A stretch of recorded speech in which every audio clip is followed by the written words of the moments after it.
Remember now, we're not here to judge anybody. We want to handle this with love, right? You want to tell him how his drug abuse has hurt you, maybe hurt himself. Okay, Harold, what time did you tell him to be here? 5 o'clock, but he's always late. No, he'll be here. In 3, 2, 1. Is this a 5 o'clock free crack giveaway? Was that the? I don't know. I mean, honestly, if anybody on the roster for the show tonight on the Bleeding Edge folks, I think maybe might have visited the 5 o'clock free crack special today on the first day of 2023. It might have been Matthew over here in the cave. Yeah. Matthew, did you stop by the 5 o'clock free crack special with Tyrone Biggins? Yeah, baby. The $400,000 crack party, bro. Yo, I would have went to that party, bro. I'm telling you, I would have brought you with. I would have brought you, Johnny. I made a parody ad at one point. I forgot for what. I can only imagine me and Johnny rolled up into the $400,000 crack party, bro. That shit would be hot. $400,000 crack. Yep. Come on, come on. Look, I'm telling you right now, we could have just videotaped that party all night and shit instead of the Willow series for $13, right? Yeah. And save fucking Disney a lot of money, dude. Right? I'm telling you, man. Disney, listen, y'all need to fucking Iger, what's up? You know, this is the Bleeding Edge over here, baby. We got you. Come on now. $13. What's up? Anyways, folks, what up? This is Jeff S, aka True Knowledge, humbled to be the co-host and still the creator and founder of the MCU'S Bleeding Edge YouTube channel and podcast. Welcome to 2023, everybody. Bleeding Edge style.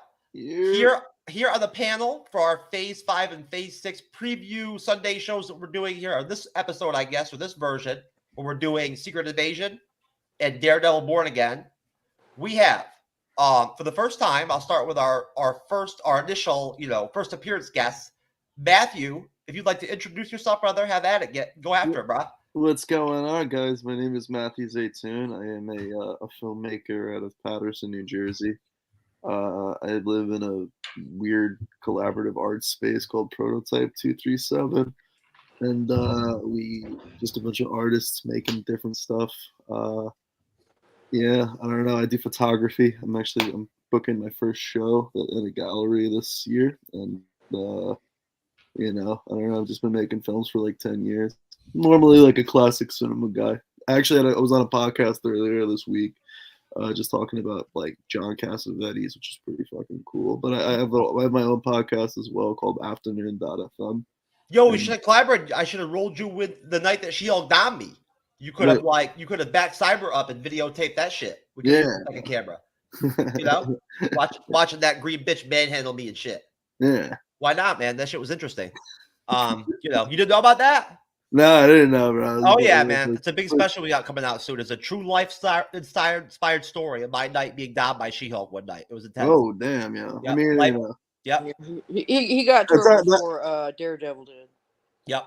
Yeah, in the art space, there's one like femdom that comes by on January 18th. If anybody finds themselves in the North New Jersey area, there's a king party going down in Paterson. So. Well, hey, hit the link. I don't know. Wait, there. Hit the fucking hit me up on all platforms, guys. I'll get you the invite. It's probably like $30. Well, Daredevil just had to do the walk of shame. You know what I'm saying? I actually had to question my entire sexuality. Yeah. That night, you know what I'm saying? Which was intense. But what are you gonna do? It's all good. I moved on. It's Phase 5 now, bitch. You know what I'm saying? So we don't have to worry about She-Hulk anymore for a while until she pops up in Daredevil, the Daredevil series. Watch out. Anyways, we also have from Reviewing History podcast, Brian. What up, bruh? What's up? How's it going? I'm Brian. I'm from Reviewing History. I'm also involved with the podcast Tell 'em Steve Dave. I do a lot of their video work. I work with them. Reviewing History is my comedy history podcast. We go over, the history inside movies. So we'll tell you what's real and fake in Braveheart, shit like that. We're just all about having a good time, cracking some jokes and talking about history and film and stuff like that. So that's kind of our deal at Reviewing History. Check us out. We're everywhere, YouTube, all that stuff. Well, everybody, please do me a favor. at some point after the show, send me links. All right, for everything. Any your pods, any whatever content you're making and whatnot, your whatever social media profiles, shoot me the links. All right, and I'll throw them up in the description. Same thing with you, Johnny. All right, so returning, of course, I'll save the most experienced vet on the Bleeding Edge here in the panel, Renee last. But Johnny, what up, brah? What is this? Your third show with us? Yeah, no, third show and going strong. For those of you who don't know, my name is Johnny Fuent, and I host my own podcast, Fuent Chat with Johnny Fuent, where I review everything movies, comics, TV shows, and everything else. And I'm excited to talk about Phase 5 and 6. Me too. I'm telling you right now, Jasmine was supposed to be here for the show. Jazz, I don't know where you're at, hon, but we'll have to see. Maybe she'll pop up. You never know with Jasmine. She says some crazy shit sometimes. Matthew, I'll tell you right now, she'd trip you out, bro. Really? What do you mean? Like, Jazz, what does you'll she see. say? You'll see eventually, man. You'll see. Renee knows what I'm talking about. She's on some serious grimy shit, just like me, bro. What do you mean grimy shit? What do you You mean? you'll see. Bleeding Edge style, baby. Come on now. Anyways, Matthew, we didn't talk very much, man. We are of course not the only not for kids fandom YouTube podcast whatever whatnot. We are actually the only adult themed like R-rated YouTube podcast like that covers the fandom legit. So yeah, I'm grimy, bruh. You know what I'm saying? That's right, bruh. New York born and raised. I'm grimy as shit. I mean, hey, Queens, right? Nah, bruh. Nah, I'm from upstate New York. I'm saying, okay. Come on, do I sound like I got a Queens accent? A little bit. Anyways, Renee, what How up? do you say coffee? Coffee. There you go. Now, Renee knows what happened to my accent. I decided to marry a chick from the swamps of Western Louisiana, so that accent just rubbed right off. So Renee, what's the deal, my friend? I don't know. I'm here, ready to go. First day of the year, 2023. Let's keep our fingers crossed and just keep on pumping, keep on pounding, as we say here in lovely Charlotte, North Carolina. Anyway, just glad to be here and ready to talk. A state I love. I do. I really enjoyed my time in North Carolina. Yes, beautiful state. Beautiful state. Let's see here. Oh, geez, I got Jazz's man talking to me here for the first time. Woof! I feel connected here. Very personal. Okay, no, he was just letting me know that Jazz is sick. She's not feeling well. Oh, get well, get well. He seems very nice. Yeah, he actually wants to come on the show sometime at some point, but I think he's a little bit nervous. But eventually he's going to join. Can you imagine that, Renee? Him coming on with Jazz? Yeah, that's wild. Oh, man. Anyways, folks. Yeah, so here we are. Let's fucking get it, baby. Can't you believe it's 2023, folks? Shit. Come on now. It's a new year, right? I mean, come on. Talk about born again. 2023. What are your resolutions? I don't do resolutions. You don't do resolutions? Nah, man. No new year, new me? Nah. And No? if I ever tried to do a bucket list, that my shit would be so out there and exotic and whatnot, bro. The shit that I've already done everything that all the other dudes have on their bucket list is already done.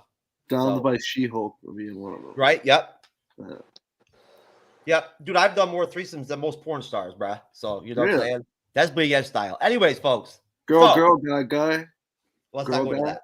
Phase 5, Phase 6 preview, MCU. We're burying MCU Phase 4 today, right? It's not coming up. No Phase 4 at all. I don't want to hear it. Okay? If I hear Phase 4 even brought up, legit.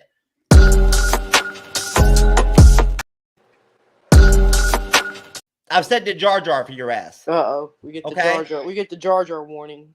You know you want to mess with Jar Jar. Like, I'm telling you right now, he'll get you. How many Jar Jars before we get bumped? Well, I mean, I could always replace you with with Bree. I just kick you That off. was the flattest butt. No, Her little teeny butt. She got that pancake. No, she's very curvaceous.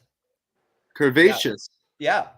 So let me get another DJ with it. No, man. That's just I don't know. If you look at some of those 70s models and whatnot, they didn't have much of a butt either. No, you're right.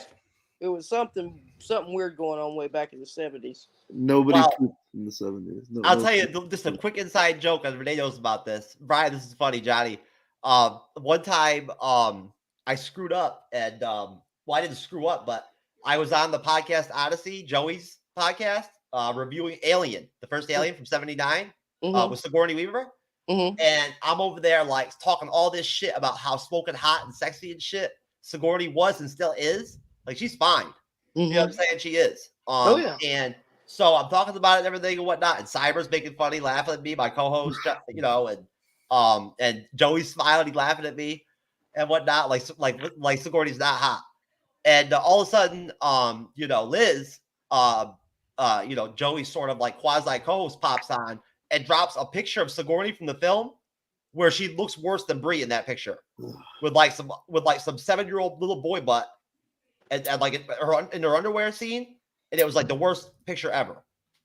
Like, you know, say they'd be looking like an asshole. So there you go. Thank you, Liz. I appreciate that shit. But no, bottom line, here we are, Phase 5, Secret Invasion. Why don't we go ahead and I'll drop the trailer right now. We'll watch it, and then we'll talk about it, and then we'll actually theorize and get into the series. The wonders of technology, folks.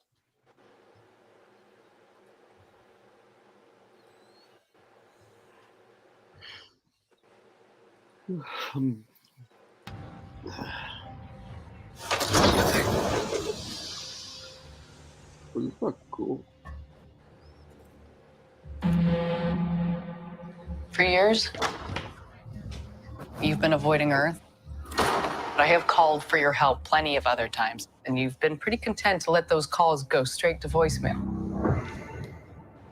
Yeah, well, this is different.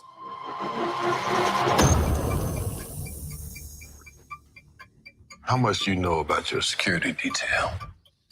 What do you mean, how much do I know about him?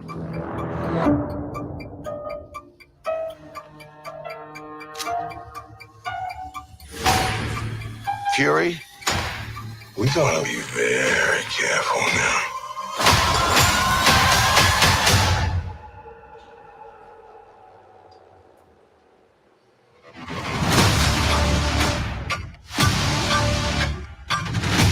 You're in no shape for this fight that lies before us.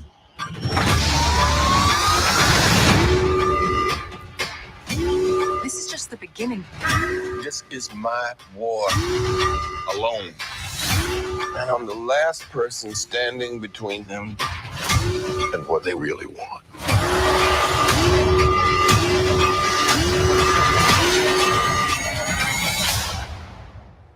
Then what is that?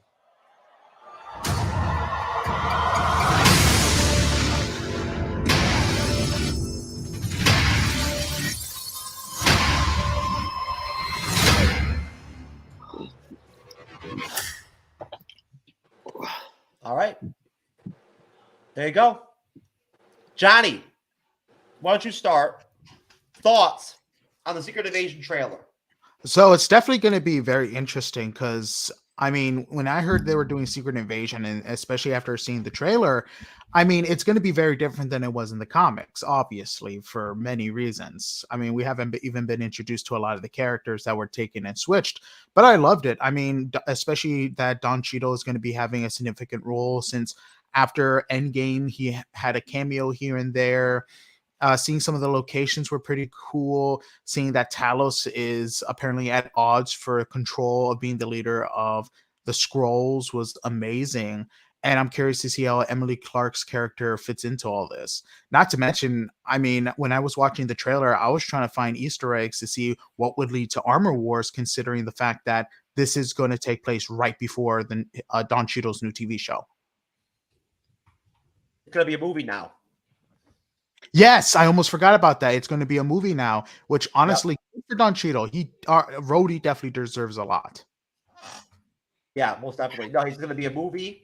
And I believe it's going to be coming out in 2025. They're putting it way down. It may be like mid to late 2025. So they're not even like in a rush for that at all. But no, I'm with you on that. I think it's really dope. That War Machine, that Don Cheadle's in the series. I think it really is. And of course, I think we all probably know, right, Matthew, that we don't know everything that's going to happen in the series. There's going to be other characters, right? Yeah. From the comics, other actors and actresses that are going to pop up in the series. They have to. They always do, you know? One thing that's interesting is the fact that if we remember, I forgot his name, but the guy from Black Panther, Ross. Last time we saw Yep. him, he was now with the Wakandans after being saved, after being outed. So whatever, we'll see what happens after that. And not to mention, one of the biggest things is that a lot of these scrolls have super strength and other powers. So maybe we'll see not Ross and having his own suit and Rhodey donning the new mark of the War Machine. That's actually interesting. I didn't think about him having a new War Machine armor. Matthew, what do So- you think about that? I didn't think about that at all. That like War Machine is technically still quasi Iron Man almost. Like he's Yeah. Iron Man's assistant coach, right? Yeah. So at that point, we still do have to look forward to like an armor upgrade, Yeah. and that could be dope. Yeah. Right? No, I was taken back by Sam Jackson's just the GOAT, bro. I know. He's just always that man hasn't stopped working. How fuck old is Sam Jackson? Sam Jackson is just like he just doesn't stop working, but he always has this crazy presence. Bro. Like it's just like even during the whole trailer, bro, like he's Yep. He's such a good actor, and he's so professional and respected in the industry and in general that you never heard one single person say a damn word about the fact that they race swapped the Fury character to a black guy, right? It never even came up. I just love the range. I mean, yeah, that too, but I'm just saying, like, I just love the range. How he goes from like, you can go from like a Quentin Tarantino movie to go into like a fucking Marvel movie. Like, man's got range. Well, in Secret Invasion, I get where you're going with the rage, but he's just extremely he's not pessimistic. Yeah. He is vigilant as fuck. Yeah. Right? That's why he's like basically the sole, person that really grasps like on a personal level what's going down. Right? Like nobody comes to him and tells him, right? I don't believe how this is going to play out. In the comics, nobody tells him, hey, there's a Skrull invasion going on. He figures it out on his fucking own. Like he detects it, right? He senses it on his own. Nobody else does that but him, right? Rhodey finds out from the government because they know, right? In the the trailer, and then in the I believe it was the D20. No, it was the Comic-Con 2022 San Diego panel, Marvel Studios panel, where they released some Marvel's footage from the movie. Yeah. Now, I can't get it, right? It's too mangled on YouTube. The versions I looked at to even put on or put up, it's garbage. Like, it's fan cam. But you could see, you hear some of the conversation between Rhodey and Fury. And Rhodey flat out says, yeah, I've known about this shit for 15 years. Like the government told me 15 years ago about this whole deal, right? So he knows what's going down. Like the whole government knows. Yeah. And of course, Renee, if you want to jump in, what did you think of the Secret Invasion trailer? I mean, I guess from jump when you first saw it, maybe when you didn't know as much about the actual backstory. Renee, I'm sorry, I had my thing off. Well, the first thing that kind of jumped out at me was that if you just look at this trailer, there's almost nothing in it that would indicate it's science fiction. It's all pretty much just standard action, snippets and whatnot. So that sort of stood out at me. I think they're saying that they're going to be real close to the vest as far as playing this for real. They're going to maybe keep some of the sci-fi down to a minimum. Certainly it's part of it because the Skrulls are aliens and whatnot. It's the alien invasion. So I'm interested to see what they're going to do with that. And probably this has excited me more than any of the series that are coming up, been announced. And it kind of sprung on me because I wasn't paying too much attention to what was coming up other than Loki season 2. But so finding out that Sam Jackson, all the people in it, and a lot of Olivia Cole and a lot of other people, just great actors, and Ben Mendelsohn's coming back. So yeah, I'm really looking forward to it. Very impressed with the trailer. Brian, what were your thoughts initially when you first saw the Secret Invasion trailer? When I first saw the trailer, I was definitely like, this doesn't feel like your traditional goofy Marvel project where they're going for laughs. It definitely seems to have a more serious tone, which I appreciate. And like the cast is really good. I mean, Olivia Colman is one of the best living actresses. She's phenomenal. And having her in this, I think, is really going to elevate it. And Amelia Clarke, I'm very excited to see what she brings to the role.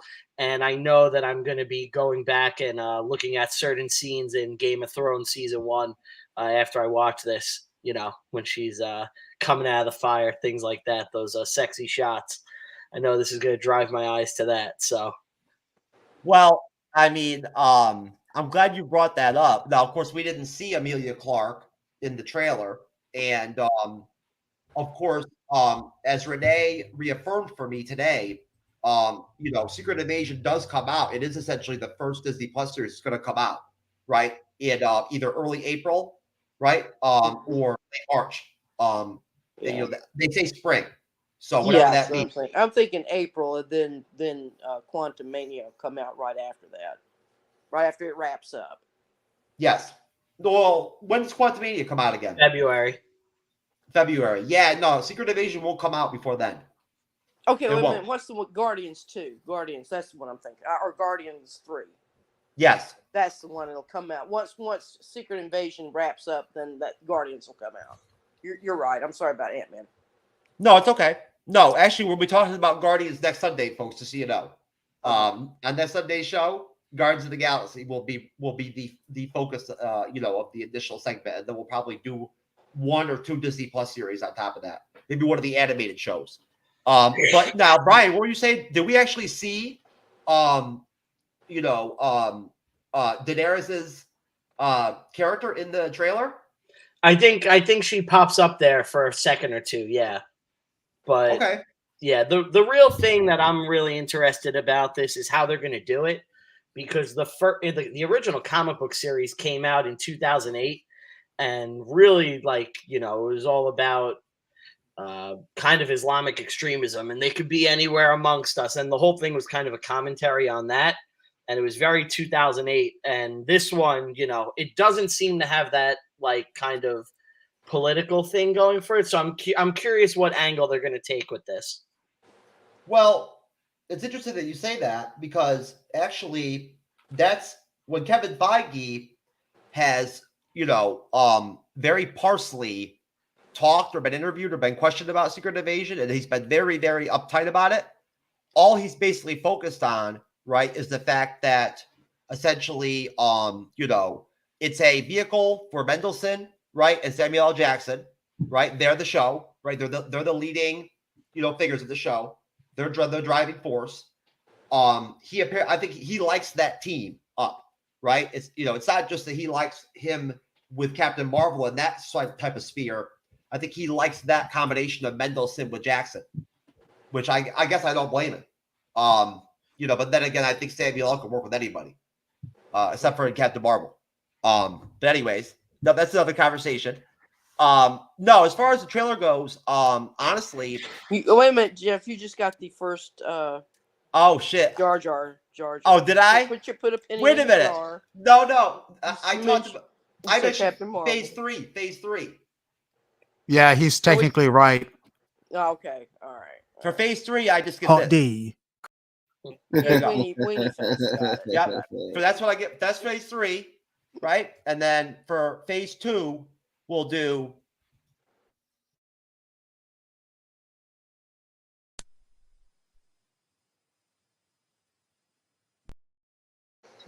Poor old Chloe. Poor old Chloe. Who was that? What's that? Was she the chick who did Eternals? Yeah, that's her. Yeah. That's her latest project. Yeah, she's also Academy Award winning director. For what film? Some garbage. Molly. No Man's Land. No Man's Land. Yeah. Yeah, some bullshit. Whatever. No, Anyways, it's a good movie, Jeff. It probably is. I don't know. Who knows? It's probably like you good. say, you haven't seen it, so don't talk about it. You're right. Hey, look, I'm telling you right now, Chloe Zhao is so damn good. she could take a shit in a paper bag. You know what? Like, I read an article.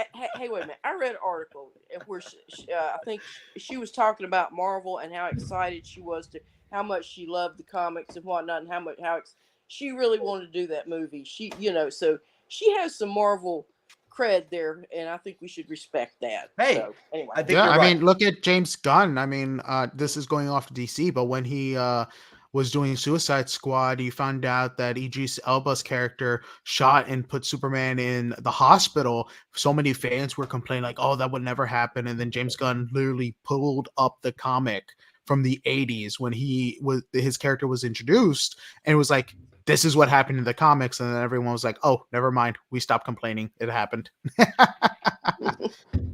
Well, hey, all I'll say about Chloe Zhao is that I'm optimistic. I agree with you, Renee. Hey, she's going to get a second crack at the Eternals too, apparently. If they end up doing it, I don't know if they will or not. But Apparently, she's out. Oh, she is. So, from rumors for the sequel to Eternals, which apparently is not going to happen until after Phase 6, so it's going to be like Phase 7. Apparently, she was dropped. Again, rumors, not completely okay. true. But that's so far down the road, Yeah, we'll see. Either way, I'd actually rather see her get another opportunity. I would personally. That's on the real. Like, no jokes. I'd rather see her jump in and take a second shot at that shit. And hey, if she knocks that shit out of the park, good for her. Then I'll give her props, right? I will. I'll definitely I'll take that. I won't play that video ever again. I won't. I'll play Jar Jar or some shit. But either way, so what does everybody know? Like, we're going around the panel here. Start with you, Brian. How familiar are you with the comic book storyline of Secret Invasion? Oh, that was really when I was at my height of comic collecting and reading. Like, I bought every tie into that issue. Basically from Civil War up until Dark Reign. That was when I was buying every single Marvel book that came out. I was spending over $100 a week on just comics. So I was really hardcore at that time. Secret Invasion, I thought, was a really cool event that had some cool characters, and it kind of realigned a lot of things in the 616 universe. But I'm curious what they're going to do with this, and they really have the chance to change things and to realign the MCU and almost make it like a soft reboot. So I'm really curious what they're going to do with that. Well, I'd say that I'm curious as to what type of like tie-ins we're going to end up with the Marvels, right? Because again, in the trailer, right, we saw Monica Rambeau, didn't we? Or was that? Or am I talking about the Secret Invasion, or are we talking about Marvel? Oh no! You know what? I'm sorry. I think in the trailer. Maybe I'm getting confused. I'm thinking about that San Diego Comic-Con panel or that D23 footage that they released for the Marvels. I think maybe that's what I'm thinking of. Right? I get confused because I did a lot of research for this. So no, Monica Rambeau. What I'm talking about is actually Nick Fury and Mendelsohn are going to be the Marvels, right? This preempts the Marvels, right? It connects directly into it. So I don't know necessarily exactly how that will come to fruition, but it is happening. It's not a two-parter kind of deal. It's not like WandaVision, Doctor Strange Multiverse of Madness, Spider-Man 3 type deal. It's simply going to be something where they're going to tie something from Secret Invasion into the Marvels.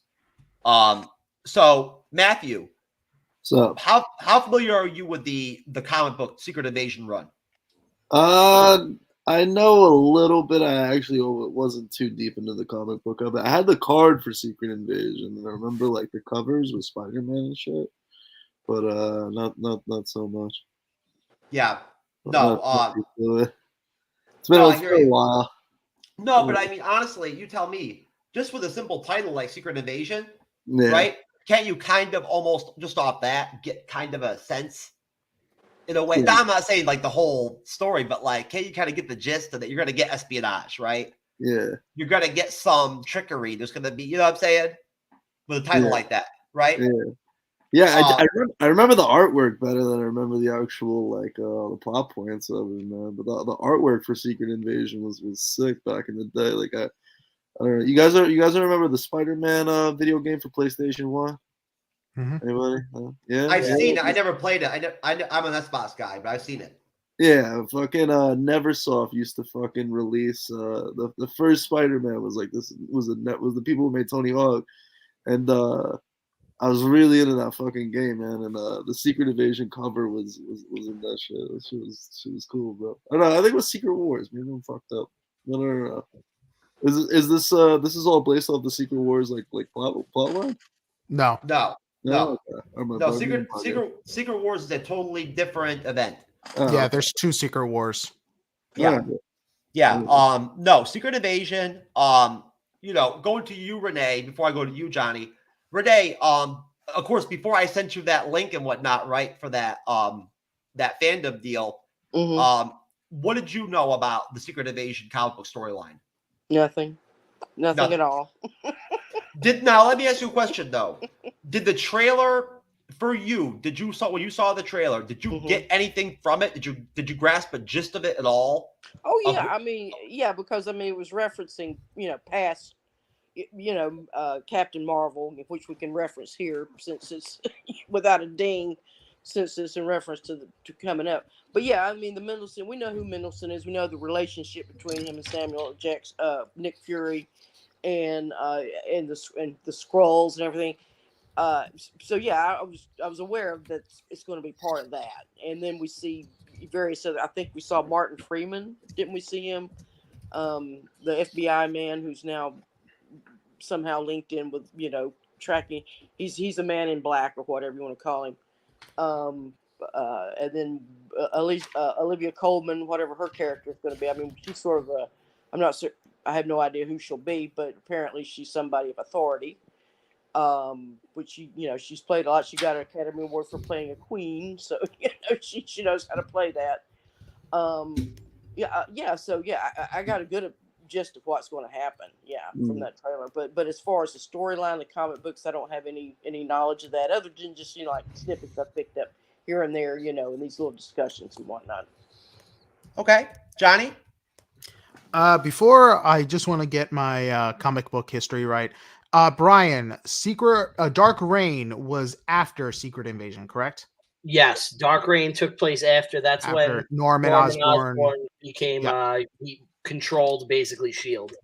Okay, cool. Just wanted to go for it. But yeah, no, I've read a lot of the Secret Invasion, especially starting off when you found out that Elektra was a Skrull. Then you found out later that in the comics that they couldn't detect the Skrulls at all via Doctor Strange magic, Tony Stark with the genetics, because it was so accurate the way they did it.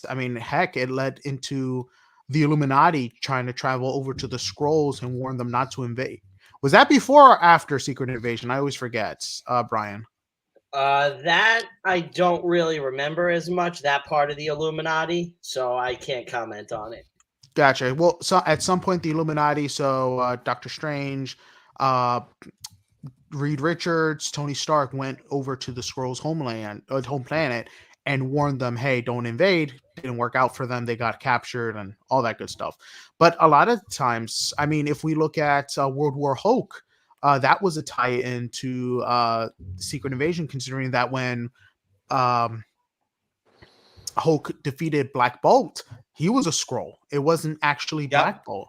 So that was one of the biggest things as well, is you have a lot of these tidbits of, hey, from the comics, these twists and turns, and who knows, maybe this will be a new status quo where they'll introduce the Norman Osborn of the 616 for taking over, because technically S.H.I.E.L.D. is disbanded. You have S.W.O.R.D., which is going to be the new thing, and of course you have this police force that is taking over, especially after we learned that the Sokovia courts have been diminished. So a lot of these guys who've popped up in previous TV shows, especially starting off with Spider-Man, who's been detaining a lot of these basically superhuman people. I mean, who knows? Maybe we'll see what happens next. I mean, if this takes place after Eternals, like we were talking about before, maybe their biggest plan is to go to that Celestial that's in the middle of the ocean. They can go a lot of different routes with that. Or maybe they'll go to this website here, 69mega.com, right? I mean, I go there. Why not? You know, hey, seems interesting to me.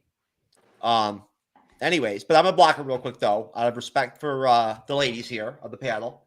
And I'll check out 69.com in my own private time, right? Anyways, so no, well, Shield's been done since Captain America, like Winter Soldier. Shield's been dead. You know what I'm saying? So, like, I mean, at that point, you know, there's been no Shield. There's been no government agency whatsoever until Sword came out, right? And Sword essentially, in the MCU, essentially, in their version of 616, it formed or formulated before the snap, right? And the blip, but did not actually come to like real fruition until a couple of years before WandaVision occurs, if I remember correctly. Right? They didn't reach the status that they're at. But I mean, again, we saw the space station, right? Did everybody see the space station that Fury was in the mid-credits scene in Spider-Man 3? I believe so, yeah. I believe I remember that. Yeah. Brian, did you see that? Yeah, I recall that. Yeah, he's looking at the Earth and he has all skinny legs and shit. Yeah, Matthew, you know what I'm talking about? I think so. Yeah, in the Spider-Man 3 mid-credits, you see Fury sitting there and he's on a beach. Then all of a sudden he pulls it down and it's a projector screen and he's on a space station and there's squirrels all around him. And he's like, go back to work. Right? Spider-Man 3? Yeah. It was after it was revealed that the Fury and Maria Hill that we were seeing in Spider-Man Far, Far From Home were Skrulls. Yes. Oh. Yeah. Wow. Yeah. So that was the connection. And basically, now in the comics, that space station is called, I believe, the Peak. Now in the MCU, it's going to be called the Spear. Right? They changed the name. So it makes no difference to me. It all sounds cool. I don't care. Spear, you know, whatever. At least they haven't given it a name. But essentially, I know, I understand 69 Mega. But no, essentially, you know, I love that shot in the trailer of Fury with that white screen, right? Towards the end, I think it is. Or is that right at the end? Where they drop him in on that white background and then illuminate him. It's just a great shot. And I love the it's in the very beginning. It's in the very beginning. Oh, is it? Yeah. Yeah, when he's almost like beamed down to Earth. It's a reference to if you recall Close Encounters of the Third It Kind. is. Yeah. Exactly. Yes. Good catch. I knew you were going to catch that. I knew you would, Renee. It is exactly what it is. It's connected to that. That's what it's a reference from. It's borrowed from that trope. And essentially, so basically, like Johnny was saying, and I guess, you know, Brian would probably reinforce in the Secret Invasion comic storyline, at the point that Fury becomes completely woke to, like, you know, and understands what's going down to some degree. At that point, almost all the superheroes, right, the good guys are Skrulls. They are.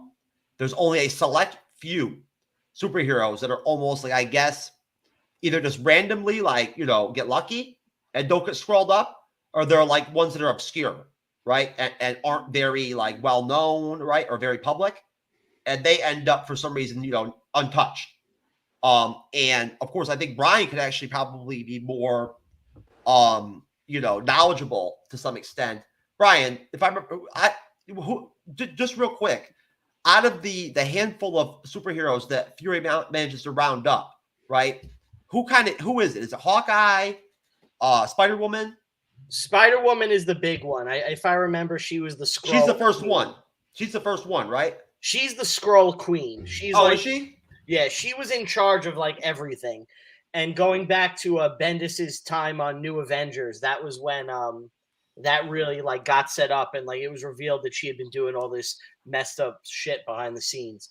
But the real thing was, this was right after Civil War. So all the fans at the time we were like, oh, they're going to have Iron Man be a Skrull, and they're going to use that to undo Civil War. So they made sure that Tony was not a Skrull. That was like the big thing.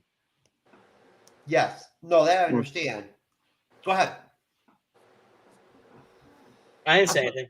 Oh, okay. Matthew, did you want to say something? No. Okay. He's doing So Brian, Spider-Man 2, right? Was he one that didn't get? He was replaced by a Skrull too, right? No, Peter was Peter. They didn't mess with Peter because this was also right after Brand New Day when they redid that whole thing with where they broke up the marriage and they had Peter sell his soul to the devil and all that shit. So they didn't want to touch that. So Spider-Man was not a Skrull. Okay. Yeah, so basically, I mean, essentially, Fury ends up with just like a handful, like basically a small squad, right? Essentially, doesn't he? Like just a handful of superheroes. It was pretty split from what I remember, but at the end of the day, it was really Norman Osborn and like his like kind of villains that saved the day. Like Norman Osborn and like the Thunderbolts. The Thunderbolts, yeah, that's really who ended up saving the day, which is how he got in charge of S.H.I.E.L.D. Now, as far as Olivia Colman's character from the comics, she is going to be playing a version, I believe, of James Montgomery Falsworth, who is one of the Howling Commandos from Captain America: The First Avenger. And essentially, if I understand this correctly, she is essentially like a descendant of Union Jack, right? Who is almost like a quasi superhero slash like MI6 British version of Nick Fury in a way, right? I'm a big Union Jack fan. Yes, she is you know how that works then, Brian. It's passed down to the family. It became like a legacy thing. So the original Union Jack was in World War II, and he's really just like a really good British soldier, and he passed it down to the family, and you know, he was kind of what he was, you know, for a while, and now they in like around 2008, around the Secret Invasion time, they had a big M13 push, and they had Union Jack there and Captain Britain and all that stuff. Yes, and no, so at that point, she's going to be a version of Union Jack. Now, I don't think that she's actually going to be like an active combat version. I think she's going to, like I said, going to be, from what I understand, from what I've gleaned, she's going to be literally a mirrored, almost British version of a Nick Fury type character, right? Running like, you know, British's own sort of like sword that they have in a way, or shield they have, not MI6, but something different. It's M13 in Marvel usually. Okay, so now as far as Emilia Clarke goes, no, Johnny, you got a question? Yeah, I actually do have a quick question. Hey, Brian. So I believe you've heard this in the comic thing that they were going to do Secret Invasion 2. I did not hear about that. Was that like a more modern thing? So yeah, they were supposed to come out with it, I think it was this year or next year, but apparently it got canned because I guess after they saw how everyone loved Civil War 2 and all that stuff. So my question for you is, do you think that some of the aspects that we're seeing here may be some of the comics that wasn't that what you think was going to be in this Secret Invasion? Because I think Bendis was supposed to write Secret Invasion 2. You know, I wouldn't be surprised if there are elements of this that would have been in the new one. I have a feeling this isn't going to have much in common with the original Secret Invasion other than the name. Because, again, the whole thing was really all about religious extremism. And I would be shocked to see, you know, the MCU do anything that bold. You know, I'll say this. I'm just glad that Bendis is less and less writing, because I don't know if you've read most of his new storylines, because they kind of suck. in recent years, I haven't liked the direction of Marvel. So the only book I'm really still reading is Amazing Spider-Man because, you know, that's my main guy. Wait, Zeb Wells' Amazing Spider-Man? I've read Zeb Wells. Yeah, just everything. That's Hold the only on. book I still currently buy. Hold on. Let's stick with Secret Invasion here. All right. No, there's no that has nothing to do with Phase 5. Yeah, getting too far into the comic. Yeah. Johnny, Sorry. stick to Phase 5, baby. No. So Kevin Feige in January 2021 described Secret Invasion directly as a political paranoia thriller. Okay, so he injected the political word into the dichotomy, right? Which is rare in the MCU, right? You don't hear the word politics pop up very often. It doesn't happen, but he mentioned it. And I think where he's going, and you tell me, Renee, if you're thinking this, I think he's almost to some extent quasi connecting, like in the trailer they connected to what that film from the 68 or 69 that you enjoyed, that sci-fi film. Close Encounters. Yes. I think what he's kind of like drawing from might be what was that really popular movie that came out that they redid with the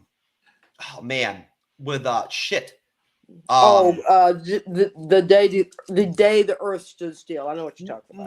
No. The Thing? No, okay. Oh, it wasn't No. okay. No, the one that they did. Invasion of the Body Snatchers. One Night in Paris. No. World of Worlds. No. No. What was the one that they redid? Right. Grease. No. I love Grease. I do. I haven't watched it in a long time. No. What was the film? Right. Family Feud. What was the one where the mother is basically forcing the son, who's like a war hero, to become president? Oh, Manchurian The Manchurian Candidate. The Manchurian Candidate. Yes, and Denzel redid it. Right? Mm-hmm. That's what I'm thinking of. Damn, why was that so hard? Man on Fire. Good ass movie. Good ass movie. Gotta love me some Denzel, man. Love me some Denzel. Training Day, good ass movie. But no, I'm thinking, Renee, you get with the connection, the trope with Manchurian Candidate? Okay, with Manchurian, with what?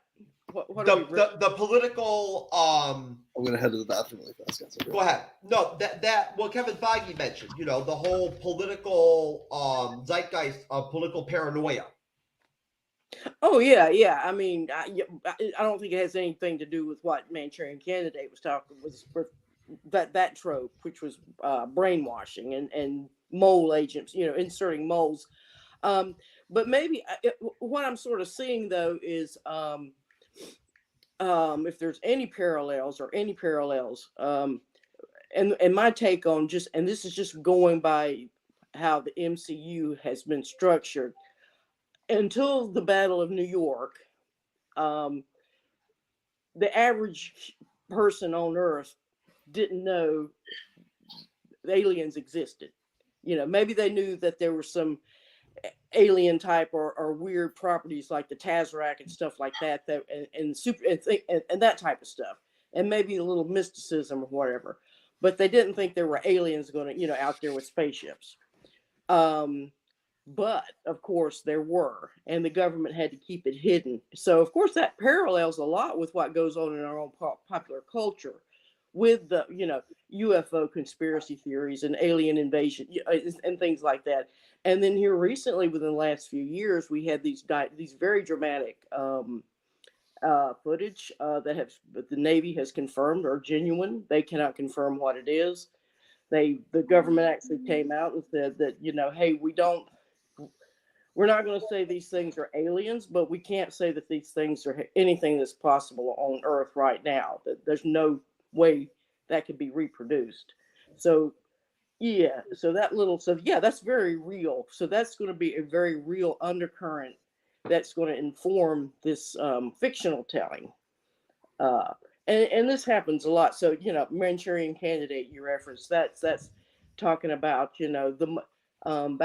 the original movie was like the paranoia that we had communists all within our government and everything, and they were going to turn us into a communist nation like the USSR.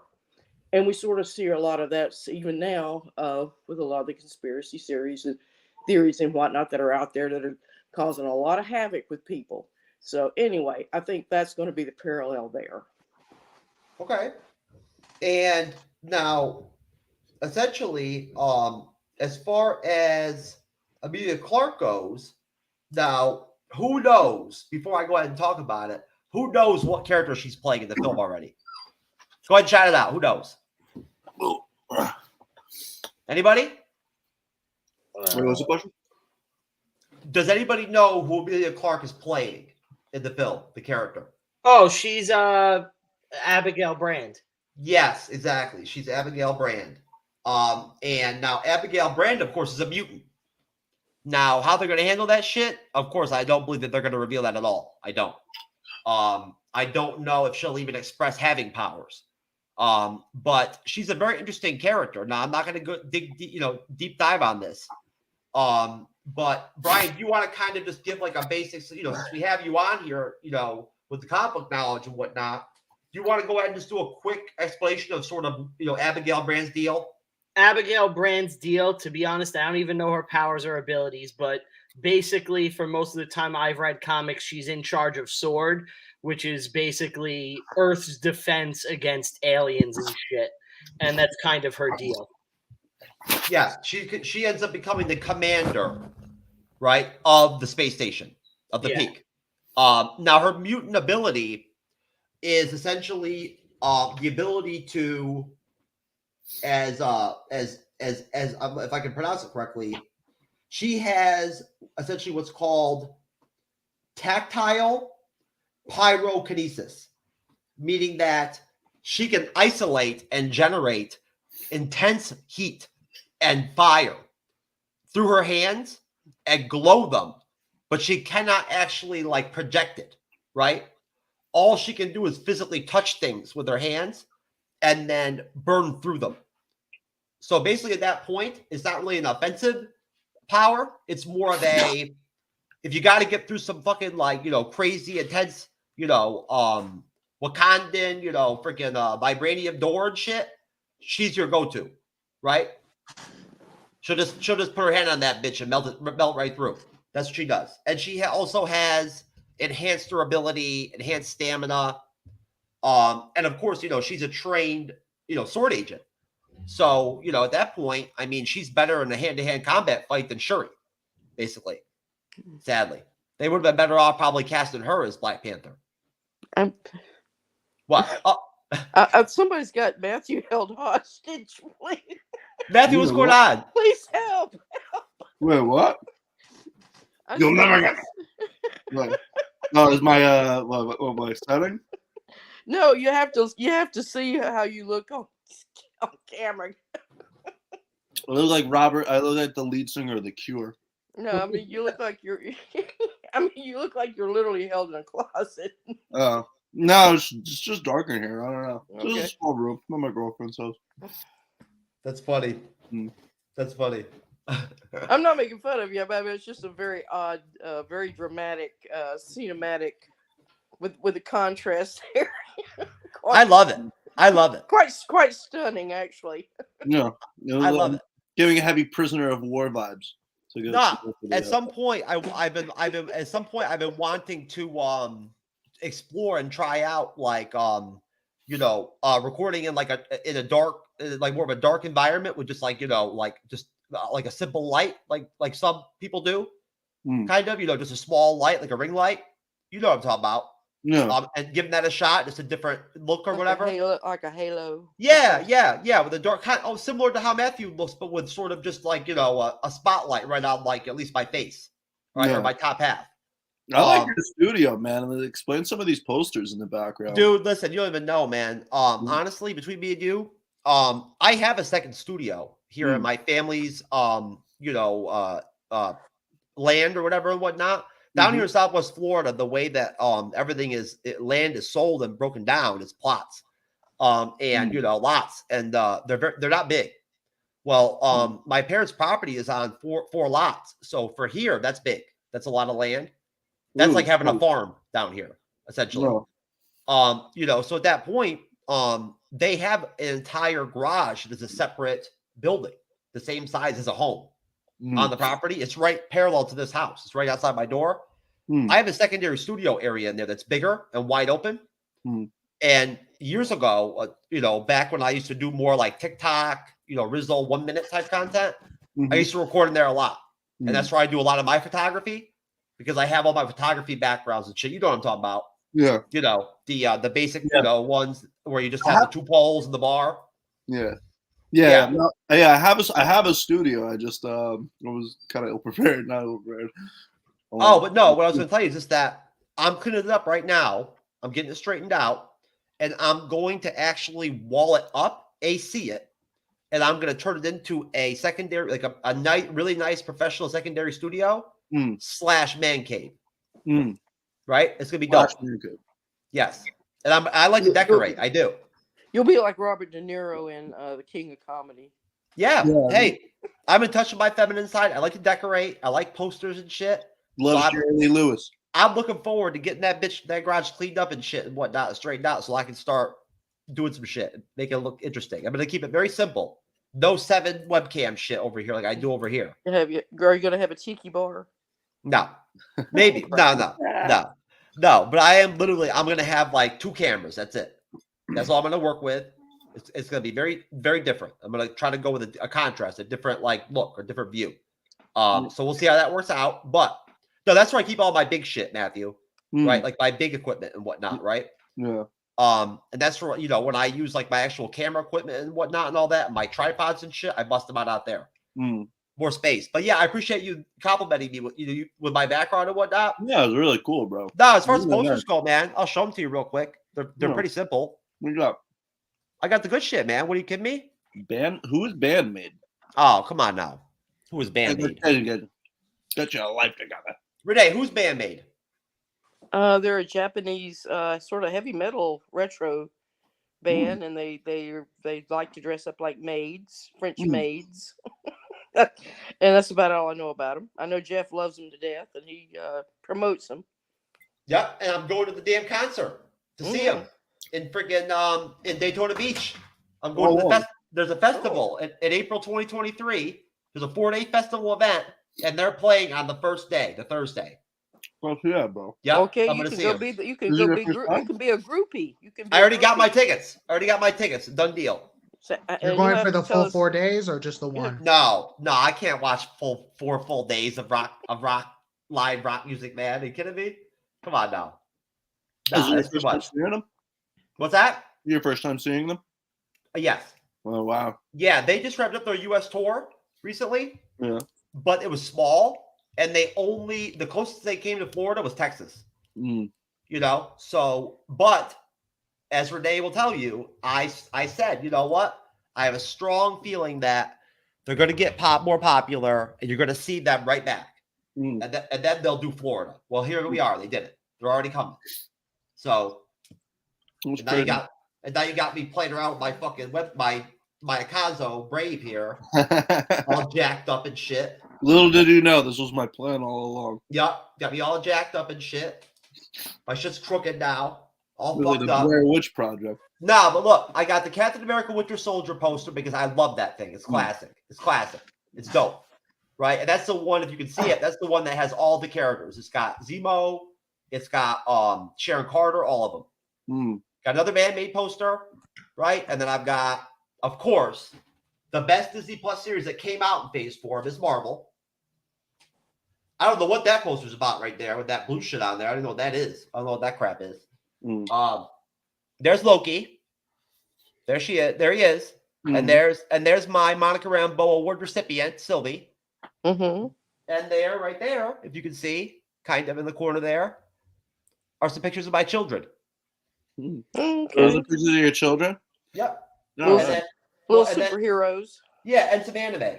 That's those other pictures, the anime pictures, that is from Sword Art Online. That's Alice from Sword Art Online, Alicization, War of Underworld. Nice. Yes. Any other anime fans here? Johnny? I'm a Ninja Yeah. Scroll fan. Big anime guy. Wasn't a fan of Sword Art. I feel like kind of fell off.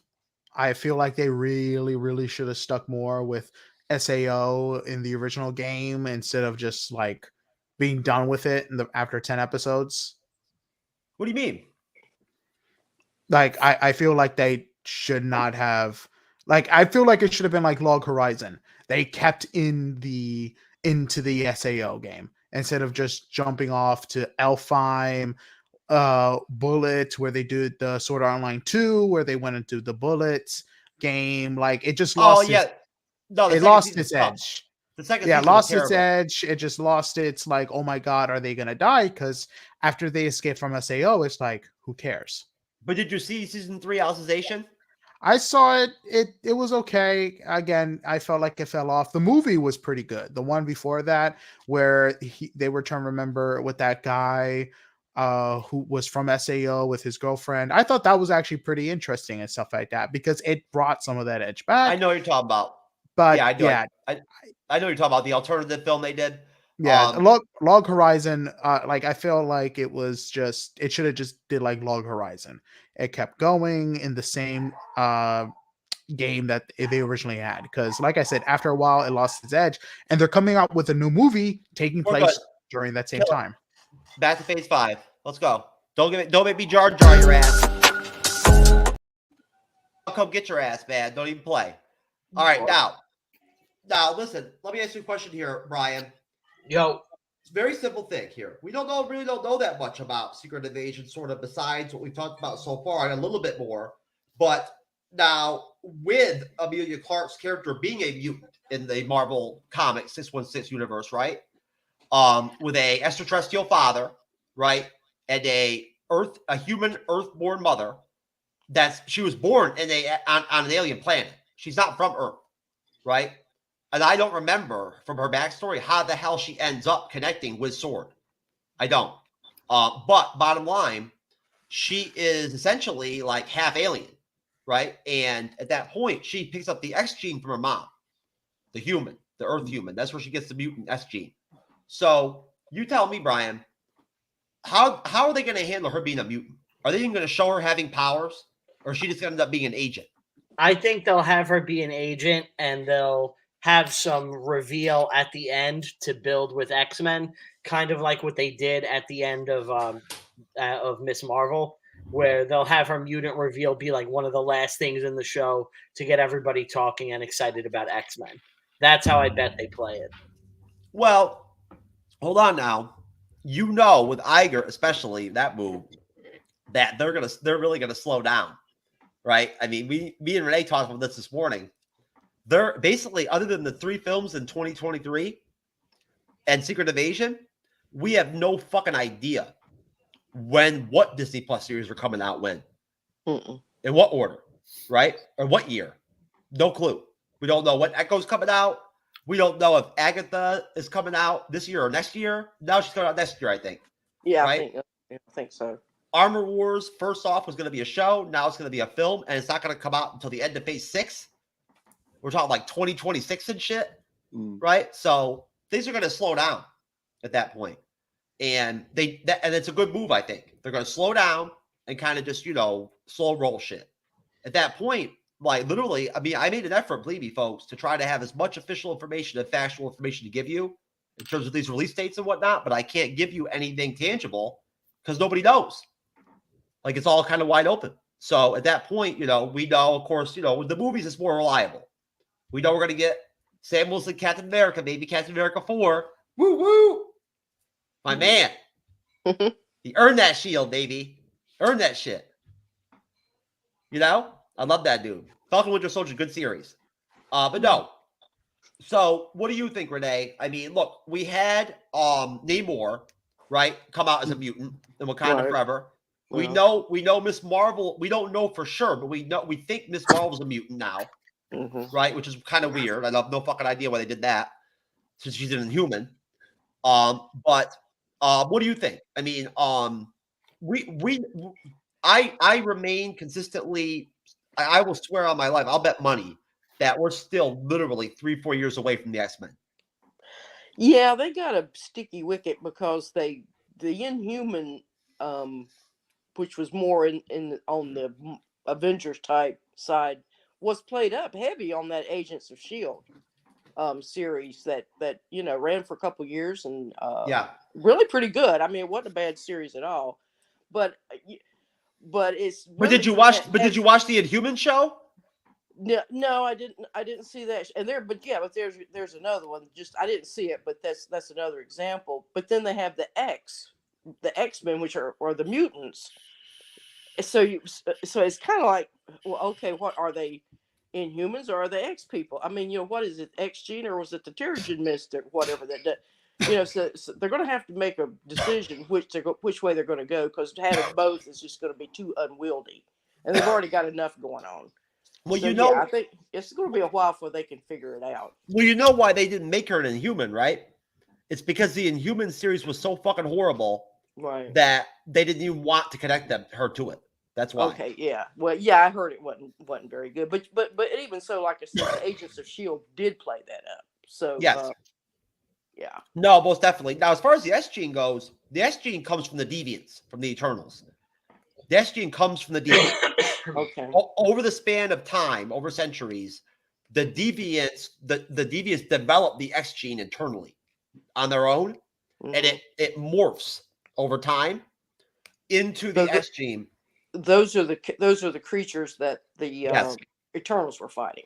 The one the Celestials created, the ones that the Celestials created as a balance. Okay, right, gotcha, to the yeah. Eternals. Mhm, Yes, okay. they're the originators of the X gene. Is the Okay. Deviants. It has nothing to do with the Inhumans at all. That the S gene comes from the Deviants. It morphed through them, and somehow then got into the actual human public, right? Who knows? I'm sure it probably had something to do with some House of Dragon incest type jazz. Who knows? But what do you think, Johnny? Again, would you agree with me that we're still legit like 3-4 years away from a full X-Men squad? No, actually, I disagree. Because remember, Deadpool 3. Deadpool is going to be joining into the MCU, and with Secret Wars, it's basically going to be a reset where they're probably going to bring the X-Men in. Because remember, they already talking about bringing back a lot of the old actors and actresses from the previous movies, so we might see an X-Men squad from the original Fox universe. And one of the biggest things also is that Agents of S.H.I.E.L.D. is now non-canon, so no one has to watch Agents of S.H.I.E.L.D. to even know what's going on in the MCU. Because think about it, in Multiverse of Madness, you had the book of Darkness that was in Agents of S.H.I.E.L.D., but they didn't say, hey, we stole it from Ghost Rider or anything. The Book of Ashanti. Yeah, Book of Ashanti. So honestly, we can't rely on Agents of S.H.I.E.L.D. at all because it's non-canon anymore. They stated back with WandaVision that was going to be the first TV series set in the MCU. Okay, so it's now apocryphal. It's it's non-canon and apocryphal. It's non-canon, exactly. Like nothing that happened in Agents of S.H.I.E.L.D. in another universe. No. Yeah. They'll loosely connect certain events that, like, when they would talk about events that would happen in Avengers films and whatnot, that they'll consider canon, but everything else isn't, essentially. Now, because Nick Fury was he made a couple appearances on the season 1. Yes. But basically, Johnny, as far as the X-Men goes, now again, the rumors, the rumor mill is the rumor mill, okay? Just because they managed, Ryan Reynolds managed to get freaking Hugh Jackman to play Wolverine one more time and shit, and their buddies, I'm just pointing out that, look, they already brought back freaking 2 Spider-Men, Tobey Maguire and whatnot, and everything for Spider-Man 3. I don't see Kevin Feige redoing that same trope and bringing back all the Fox X-Men. Well, here's the biggest thing also. You're forgetting that Morbius from the Loki TV series is going to be in what was Morbius? You mean Mobius? Mobius, thank you. Mobius is going to be in the new Deadpool film where the time police is going to be involved. So like I said, I mean, we can definitely see them pop up since we're going to be introducing Deadpool to the MCU. Mobius is not going to be in Deadpool. The TVA has nothing to do with Deadpool at all. That it doesn't even correlate. It's totally different dynamics, totally different tropes. Deadpool has never been connected to anything having to do with multiverse stuff. He's not that kind of character. Eddie But has he nothing to do with had the time X-Men. travel though.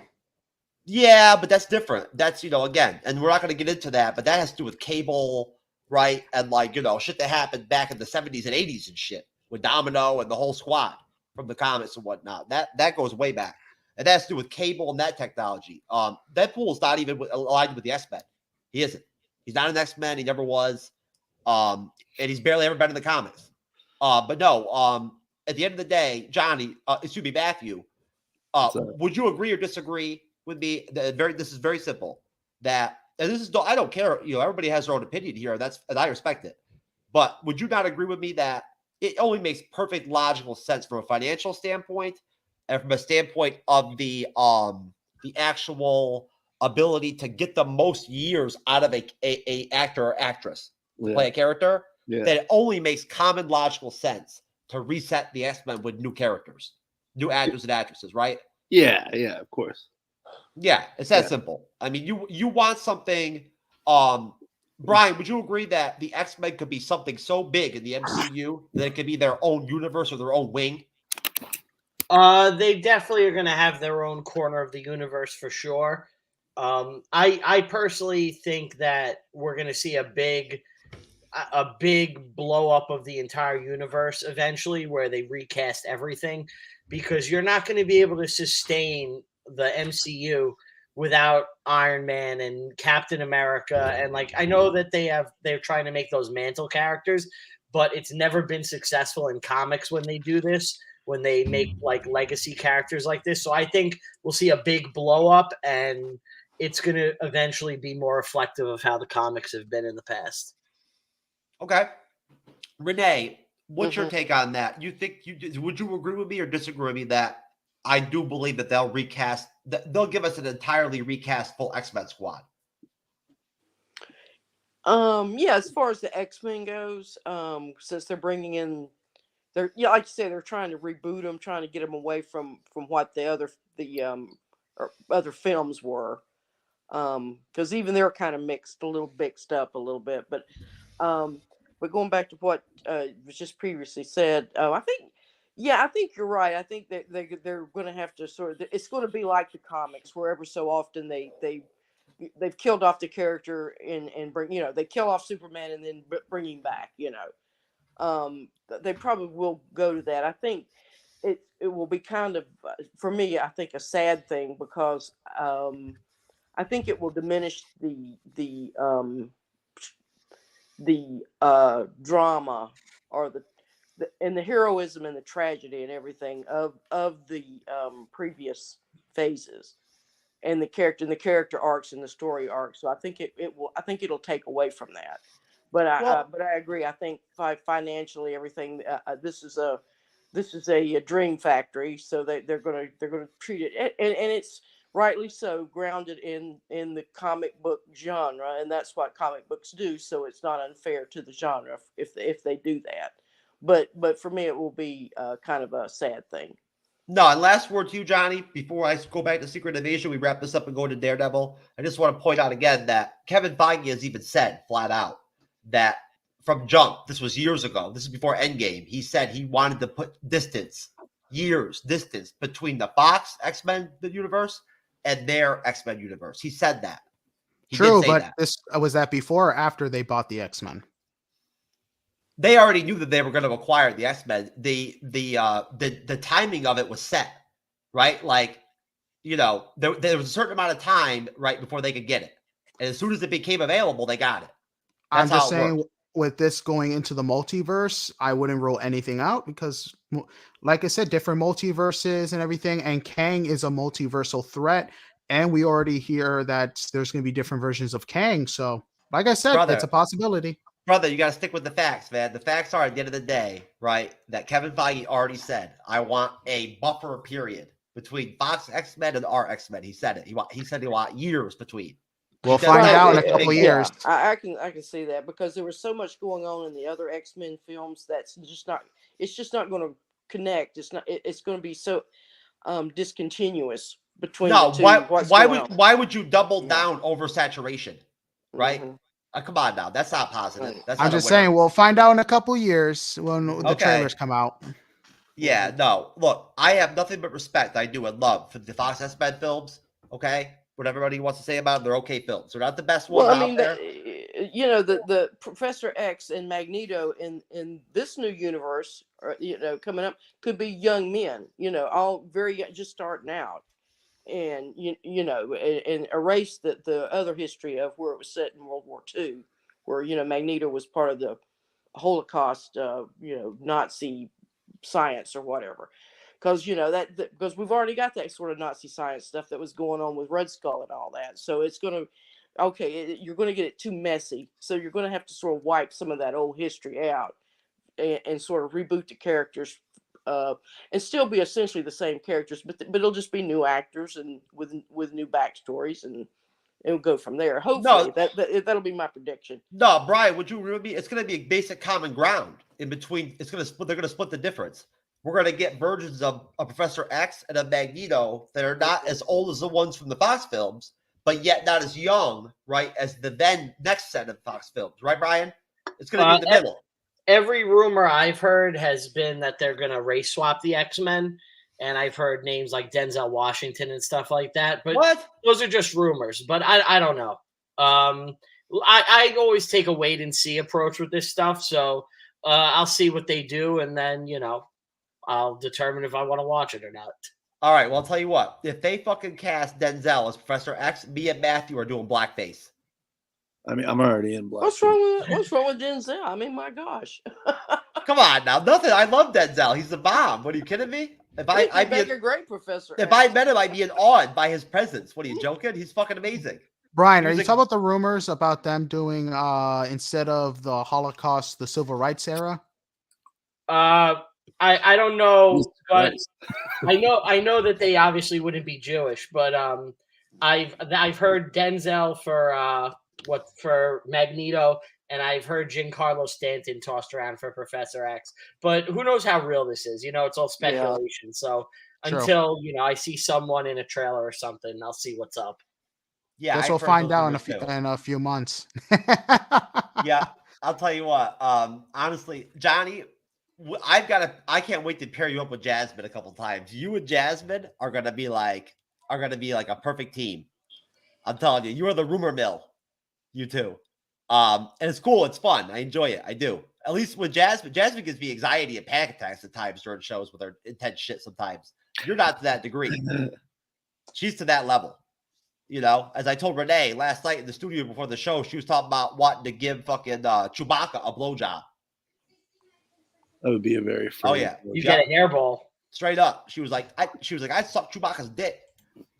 You know what I'm saying? I was like, what the fuck? Are you kidding me? Come on now, Jazz. You'll swallow a lot of hair. For real. Yeah. Come on now. But no, it was funny. We did a Willow review and it was funny as shit. But no. So basically with Secret Invasion, what we do know for sure, besides Emilia Clarke, is that we've got Kingsley Benadir, who I don't know very well. But he's going to play Gravik, who is not a comic book character originally, but he is going to be the leader of the group of rebel Skrulls, right? That will essentially be the contrast to Talos' Skrull group, right? They're the ones that want to invade Earth, not like be friends with us. So besides that, we also, of course, are going to be having Colby Smulders back, right? As Agent Maria Hill. Now, how about that shit? What do you think, Matthew? Do you like some Colby Smulders? Yeah. Well, Colby Smulders. What is that? Yeah, come on now, from the first Avengers film, Nick Fury's right hand woman. She plays Maria Hill, Agent Maria Hill from Shield. Go back to your cave. Go back in the darkness, Batman. Johnny, what do you think, man? What do you think about the fact that, like, legit, we're going to get Colby back? I think that's pretty cool because, I mean, honestly, so if we're going based off the real Maria Hill, because the last time we saw Maria Hill was a Skrull in disguise with Nick Fury, because the last time we really saw Maria Hill was in Endgame. She's in the station. She's in the peak. That's why. Was she? I don't think Yeah, she was yeah. because she in the trailer said that you've been ignoring my phone calls for years. Yeah. Until then. Well, yeah, that's possible. You're right. Now, don't get me wrong. I don't know this officially.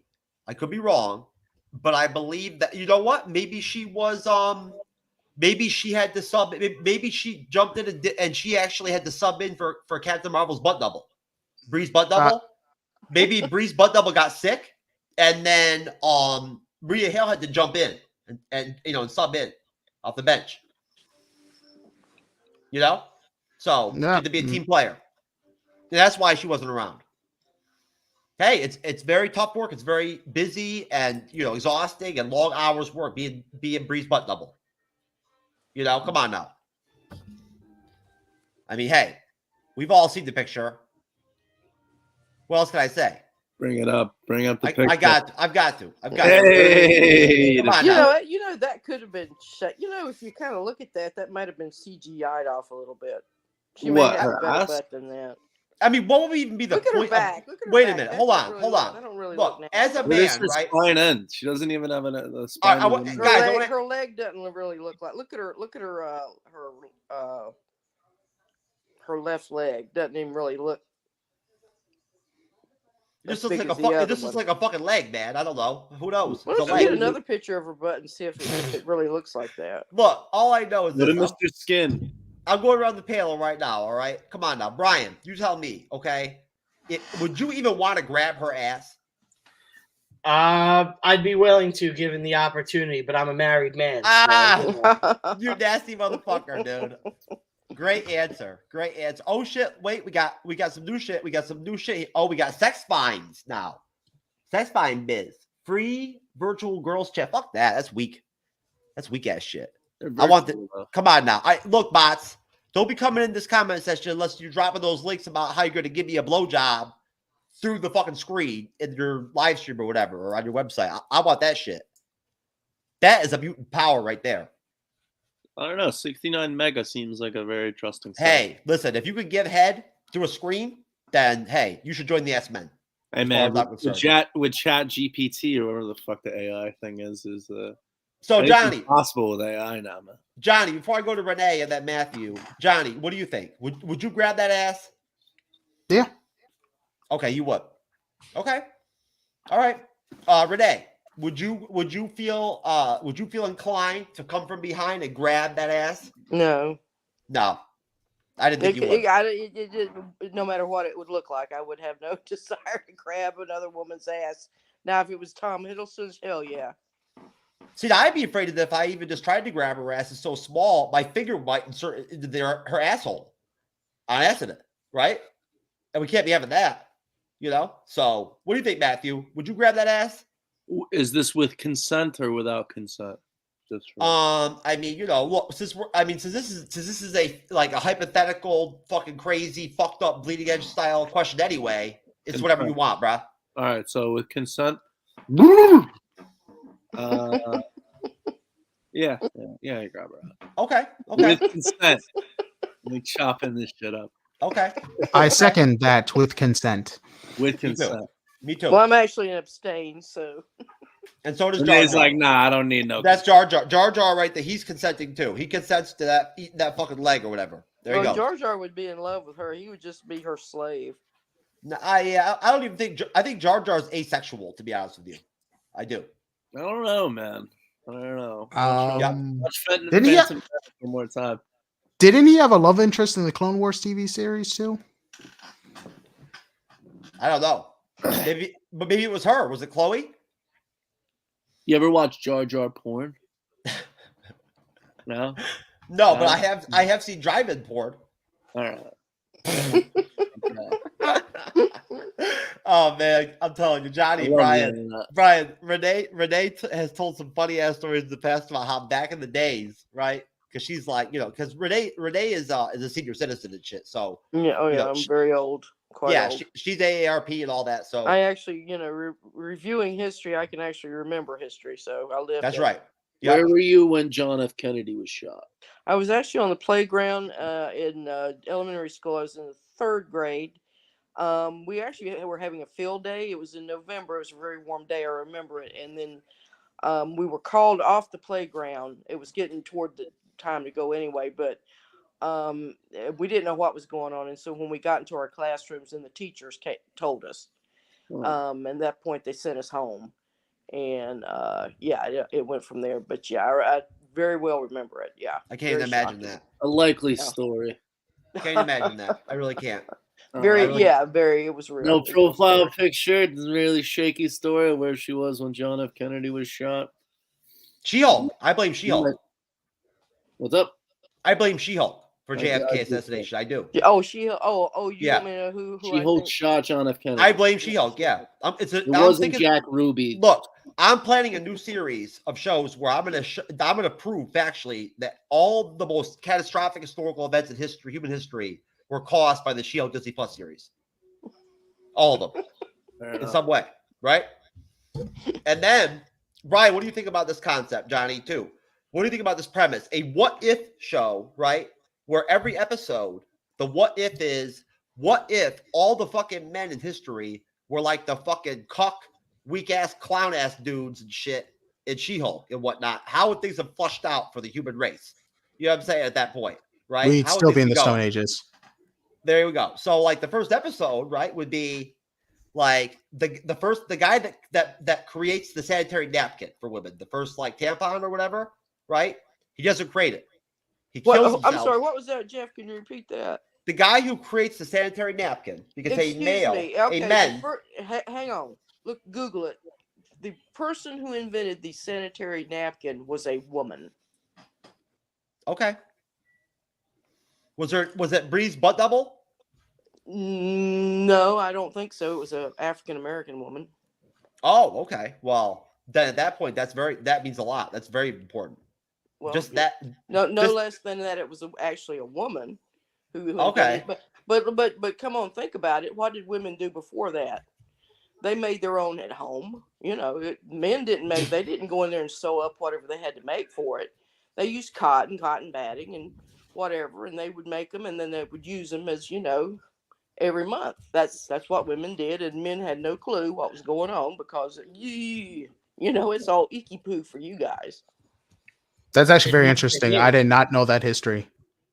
Not for me. I like it. You go down there, you come up with clown. Well, mouth, good for you, son. Like Bless your heart. Red on your face. Matthew likes that. He knows what I'm talking about. Hey, I'm doing it in like, I don't know, like 45 minutes. I'm just wanting to go tuck Matthew in. I am. My Loki's. It's a New Year's Eve podcast, guys. I mean, come on. Matthew, how tall are you? I'm about 6. Okay. Yeah. Okay. Really 5'11". I'm just a liar, but it sounds better if you're. Yeah. Okay, you know what? Listen, I'm gonna point out right now. Renee smoked my ass on this shit. Okay, I was totally wrong. I fucked up. Okay, like seriously, I dropped the ball. Renee's right. And of all things, the woman who created the sanitary napkin, Mary Beatrice Davidson, is actually from North Carolina. How about that? How about that? There you go. So either way, bottom line. But the bottom line is women have been inventing sanitary napkins since women have been menstruating. So it goes back hundreds of thousands of years. Her most famous invention was a sanitary belt attached to a pocket that was moisture-proof. She invented the belt first and patented the moisture-proof pocket later. There were not very many options for women who were menstruating back in the day. They used wads of cloth or rags. Mm-hmm. And it wasn't advisable to leave the house. See, that's very similar to how the Tuscans pay me. The Sand people, as a translator, they pay me in pieces of cloth. They used to have women that would wrap women up in cloth when that time, and they would put them out in the back. They had like a little hut out in the back of the house, you know, down below where the chickens, you know. Oh, if you got your period, they just put you in the and you house. had to go live in that hut. Yeah, that's my great grandmother. She told me all about that. So if you got your period back in the day, they would put you in the house back in the backyard. To the edge of the village, and then. It's unholy. They were like isolated. Yeah, and the holy shit? red Oh man, juice. Jesus You Christ! don't want to attract bears. you know? Jesus, this is depressing, Johnny. This is depressing, man. We haven't heard anything from Brian, so my guess is he's writing all this down for his Brian, podcast. Brian, are you Brian, You are you just- crying inside right now? write this Are you stuff crying? down. It's Brian- so beautiful You and guys so ever see touching. Grizzly Man? You ever see that movie? Oh man, We can I'm hear telling you. Brian, what do you Yo. think, man? She also designed an improved bathroom tissue holder that allowed the dangling end of the tissue to be accessible at all times. Wow, that is profound, baby. Right? Come on now. I mean, I use that every day at work, She was so I taking can't, care of- you know. Yo, what the fuck were they doing before that? How did it work before that? Like, I mean, if it was dangling, right, the tissue, and like it was dangling. Well, you and use Sears catalogs. this is mind-boggling, man. I gotta know now, like, what was And going on before before the that? Sears catalogs, you use leaves and you use corn cobs. If you needed to wipe your ass, how did you even figure out how to get the piece of toilet paper off the roll at that point?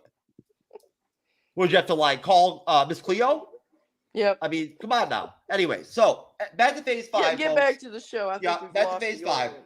No, so basically, bottom line, you know, as far as Secret Invasion goes, wrap it up quick. Bottom line, Ben Mendelsohn is great. Don Cheadle's great. I really hope he's War Machine in the series, but I think all of you would probably agree, right? We don't know. He could end up not even donning the armor, right, Brian? I mean, honestly, he might just be. He might He just could be a Skrull. Well, yeah, he might give you a scroll, but I mean, at the same time, he is a government agent and works for the military. He could just be civilian. Yeah, it Right? could be anything, you know? We really Yes. don't know. I don't know. I mean, I'm not expecting a ton of action in this series at all. I'm not. I don't think it's going to be that kind of series. Dermot Mulroney is going to be the president of the United States, folks. Love me some Dermot Mulroney. So, yeah, hell yeah. So essentially, work on this series started in 2019. Filming began in 2021. The show, of course, will be focused on the Skrulls. In the Marvel comic book crossover, written by Brian Michael Bendis, who I'm very familiar with. He's written a lot of good shit, which is rare for recent Marvel, as Brian has stated. The story details a long-term invasion of Skrulls who use their shapeshifting abilities to pose as Marvel's various superheroes. So essentially, Kevin Feige, quoting, says, I mean, we're interested in the political paranoia aspect of Secret Invasion and really showcasing the stars with Samuel L. Jackson and Ben Mendelsohn, two amazing actors that you want to have in any series. And we're lucky to have them for that. That's a sort of primary focus of that. And it will come into other things and the Skrulls in ways you haven't seen before. But yes, anything can be anything. Wise words. But we want to do that as a series because it would allow us to do something different than we've done before. So that is typical Kevin Feige speak right there, man. It's like all over the place. There's nothing really solid there at all. You know? It's just positive. That's all. And what does he always end up saying? We're doing something different. There you go. So, hey, you know what? I think this is going to be different. I do. And I like that. That's what I'll wrap up. My last question would be, folks, I'll start with you, Matthew, then I'll go to you, Renee, and then you, Brian, and then Johnny, you can take up the end. Do you think that this will be a different direction for the MCU, this sort of political paranoia, espionage, type of deal, right? Do you see that as a kind of sort of a new trope, like a WandaVision type of trope, a Loki type of trope, where it's going to give us a new type of MCU production or story? I think so. This is you got to keep it going, though. No, we haven't gotten anything in the MCU that's been like this at all, right? No. So besides the Skrulls appearing, other than that, we didn't have any shape shifting. Yeah. So at that point, Renee, what do you think? Is this going to be a total? I don't want to say a game changer, but is this going to elevate and take the MCU into a direction in Phase 5 where they are going to drop a new type of production for us? I think they want it to be more adult, more directed at adults, and I sort of get that right off the bat just from that trailer. Yeah, as far as he making it political, I think he's probably going to be talking more like the QAnon folks. This whole conspiracy theory, this whole everything that's been, and some of it, they always say there's a kernel of truth in a lot of stuff. I mean, and look, my gosh, you mentioned JFK. We still have been arguing about that, and so yeah, that's just been a rumbling undercurrent in our society for a long time, and not just United States. I mean, everywhere, and of course, has just played havoc and disrupted history. And go back to Nazi Germany. Of course, that was the Jewish people are they're corrupting us. They're the banking and all that, and they're actually very nasty people, and they have all these horrible things. They're trying to destroy Germany, and that's why we lost World War One, and it all kind of built up. And look what happened. I mean, monsters truly can be created by all this stuff. So yeah, I think maybe that's what he's going for, and maybe I'm just putting too much of my own grandiose ideas into it. But yeah, I think it may be going at least a little way in that direction. I don't think it'll get too heavy-handed because it's Disney. Come on. Okay, Brian.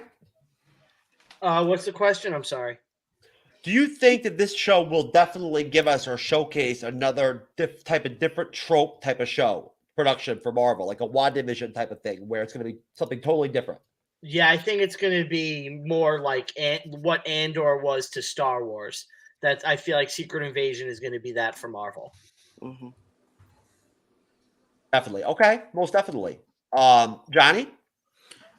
Basically, yeah, what Brian said definitely would be the Andor, and not to mention give us a new status quo, considering that with this leaving the government and a bunch of other stuff out in the open.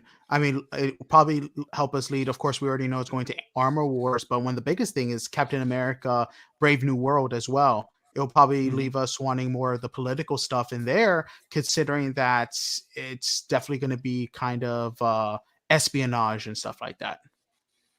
Most definitely, yes. And I'm like, I don't know about y'all. I mean, but I can't be the only one. I am legit more excited for Captain America 4 than I am for the Avengers films. I am already. Am I the only one?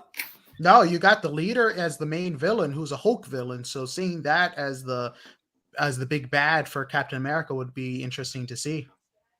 So you're down with me on this one, Johnny? You're feeling me? I mean, yeah, the leader is definitely an underrated villain, and considering that he is extremely smart, it's definitely going to be kind of interesting to see. I'm definitely excited for the leader coming back, especially after 13, 14-year hiatus from when we first saw him in The Incredible Hulk. Oh yeah, most definitely. Brian, are you stoked for Captain America 4? To be honest, I really didn't like Falcon and the Winter Soldier. Yeah, I know. I'm sorry. I didn't dig it. I thought it was a pretty boring show. Oh, man. And I'm not into him as Cap. I want Steve back. Oh, fuck. Oh, man. Oh, man. My heart's breaking here. Oh, man. This is rough. Jeez. You got me on that one, Brian. Sorry. Just my opinion. Come on now. I'm over here. I mean, the poster's right above me. You know what I'm saying? Come on now. Sam Wilson, Captain America's my man. But that's okay. It's your opinion. Renee, what do you think? What do you think, Renee, of Brian's, disrespecting and insulting Sam Wilson, Captain America? Only in that. Oh my God, that uniform. with that. What, it's no good? That white uniform with the head, with the helmet, oh my God! I hope they revise that somewhat. But I'm looking forward to that. Now, who's the villain? Who's going to be the villain in this? Well, I do believe, as Johnny mentioned, the leader's going to be in it. I don't believe he'll be the main villain. Who? We don't know for sure. I think that honestly, it'll end up being a situation where there might be multiple villains, or almost like a situation where. Yeah, but who? I don't know. Who is the character? The leader is going to be in the film. Okay, the leader. Who is the leader? The leader is from the Incredible Hulk film. Mm-hmm. The leader is Bruce Banner's former scientist partner that he worked with, right? Okay. When And he who was that? Who was the actor in that movie? Oh shit. He has a very well known name. The actor. He's been in a lot of shit. So Renee, in the comic version, instead of gaining super strength, he basically gains super intelligence. He and all that stuff. If you've probably seen him once or twice in a comic. He hasn't actually been in comics recently. Hey Brian, when was the last time we saw the leader in the comics? It's been a while, right? Yeah, I think it's been a really long time since the leader popped up. Tim Blake Nelson. Okay, gotcha. All right, now I know who you're talking about. I saw the Incredible Hulk, so I'm trying to remember the characters. Oh yeah, so if Tim Blake Nelson is the villain, oh yeah, baby, yeah, I'm down for that. Yeah, you know what? I mean, honestly, like I said, I don't think he'll be a full-blown villain because honestly, he's not that type of character. He's not malicious. He doesn't have malice in him, really. He's a little bit off because of what ended up happening with him. But at the same time, he's not nefarious, right, Johnny? He's not like out there evil and shit, wanting to just like, he's not We are Thanos. talking about the same leader, right? Yes, but my point is he's not Magneto, right? He's not like, you know what I'm saying? He's not Mephisto. I mean, he's pretty evil in itself. Some of the plans he's done in the comics has been pretty nefarious. I mean, changing I'm trying to remember if this is right, but no, he's pretty evil in the comics. Whether or not that will translate into the MCU, I mean, it's been 14 years, and if he's going to be in the criminal underground, I suspect that his character is going to be pulling a lot of strings in the background. There you go. That's what he'll end up being. It's like a middleman type character. I don't think he's capable of carrying the weight of being a full villain, a one villain deal. I don't see, and I'm gonna finish this up and wrap it up and go to Daredevil, and we'll wrap this up. We'll bang out Daredevil real quick. No, bottom line, I don't see Tim Blake Nelson as the leader in the MCU being capable, and I don't think that Marvel Studios wants to go with that same trope with the Captain America with the same deal where you've got Cap versus the one villain, and that's it. That's the story. I think they're going to want something more intellectual, more wide open with a lot of different characters. I think we're going to see some of the Thunderbolts in it, right? I do. We already know that the CIA agent that you mentioned is going to be in the movie, Ross. He'll be in Captain America 4, right?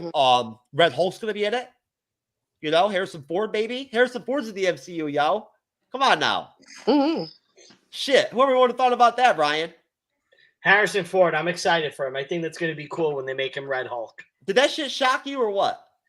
I was surprised about the casting, yeah. Me too. Renee, were you shocked as shit when that happened? Yeah. Oh, yeah. I'm delighted. Like I said, I have no clue what he's going to do, but yeah, just that he's going to be there in his presence. That means a lot. So I think Matthew decided to take a nap. So he's getting stoned. No, but Johnny, would you agree? I mean, honestly, Johnny, I never in my life thought that just because of the Star Wars deal, I never thought that they would cross him over to the MCU. Oh, I mean, I figured. I mean, considering that, even if Lucasfilm had objections, I mean, you can't really say no to your boss, considering that Disney owns them. But I mean, Harrison Ford has always been open to doing fun stuff like this. I mean, he's been in so many different like sci-fi stuff. It's only natural for him to jump on the biggest one of the era. Okay. Matthew, we're just talking about real quick before we get into Daredevil real quick. I just was just mentioning that, Harrison Ford now is going to be in Captain America 4. Oh, shit. Right? He's in the MCU now. He's going to be Red Hulk. Oh, wow. He's taking over as Thunderbolt Ross. They recast it. Okay. And let's hats off to Kevin Feige and Marvel Studios for fucking recasting that role. Right? Seriously. Renee knows we've talked multiple times in the shows, like begging them, Marvel, to do it. Like, please don't bury this character and get rid of Thunderbolt Ross just because of the death, unfortunately, of William Hurt, right? But God bless his soul. There was no reason because of his death that character had to go away, right? So hey, hats off. Listen, with all the flack that Marvel's gotten and Disney's gotten for Phase 4, they deserve credit, right? At the end of the day, for the fact that they made the right move and they recast that role. And who do they recast it with? A better fucking actor than the one that was playing to begin with. Harrison Well, Ford of all not a people. better actor, but of stature, of same stature. Yes. Absolutely. Yes. Maybe Yeah, William more. Hurt's definitely the better actor. Yes, maybe he is, but let me rephrase that. Publicly more popular, Mm-hmm. right? Yeah, His brand I is would bigger. say that absolutely. Yeah. So Matthew, Hmm. would you say that it's shocking as shit to you to know that Harrison Ford actually crossed over to the MCU? Actually, yeah, man, it's pretty nuts to me. I know, right? I'm surprised he's still picking up fucking roles. Dude, Why? man, Why? He's not that old. let me see. No. Well, how old is he, guys? I think what is he, like 71, 72? He's 84. What? He's in his 80s. What is he taking? Viagra Oh, Plus? he's 80 years old. Oh Yep, shit. 80. Yeah, Yeah, he can that's more afford the good surprising stuff. to me. Hey, 80's the new 60. Right? So there you go. That's pretty No cool. president. Yeah, we have presidents. And he's Red Hulk. Yeah. Yeah. Wow. For real. I mean, What if hey, he's going man. to keep the same powers? Look, Red Hulk has got to be better than, Oh, than what? She-Hulk, man. Eddie's Oh, better than that's She-Hulk. crazy, guy. I'm telling you. Red Hulk is probably going to be 17 times better than She-Hulk. Got to be. Speaking of She-Hulk, Jeff, are you going to be super excited to see her Wait, again in Captain America 4? Phase 4. That's right. Wait a minute now. What do you mean? Am I going to be? Why? What are you alluding to, Johnny? They already confirmed she's showing up in Captain America 4. What? How? Where? Who said that? They already confirmed it. That was going to be her next appearance. Fuck you, Steve from Bumble. Fuck you. Okay. Who said that? Who confirmed it? Article that they confirmed that she was going to make an appearance in that. That's what I read during the whole run of the series. Hey, her next appearance is going to be Captain America. Due to inflation, one good girl is now worth 1,132.13 bitches. Got a point. There you go.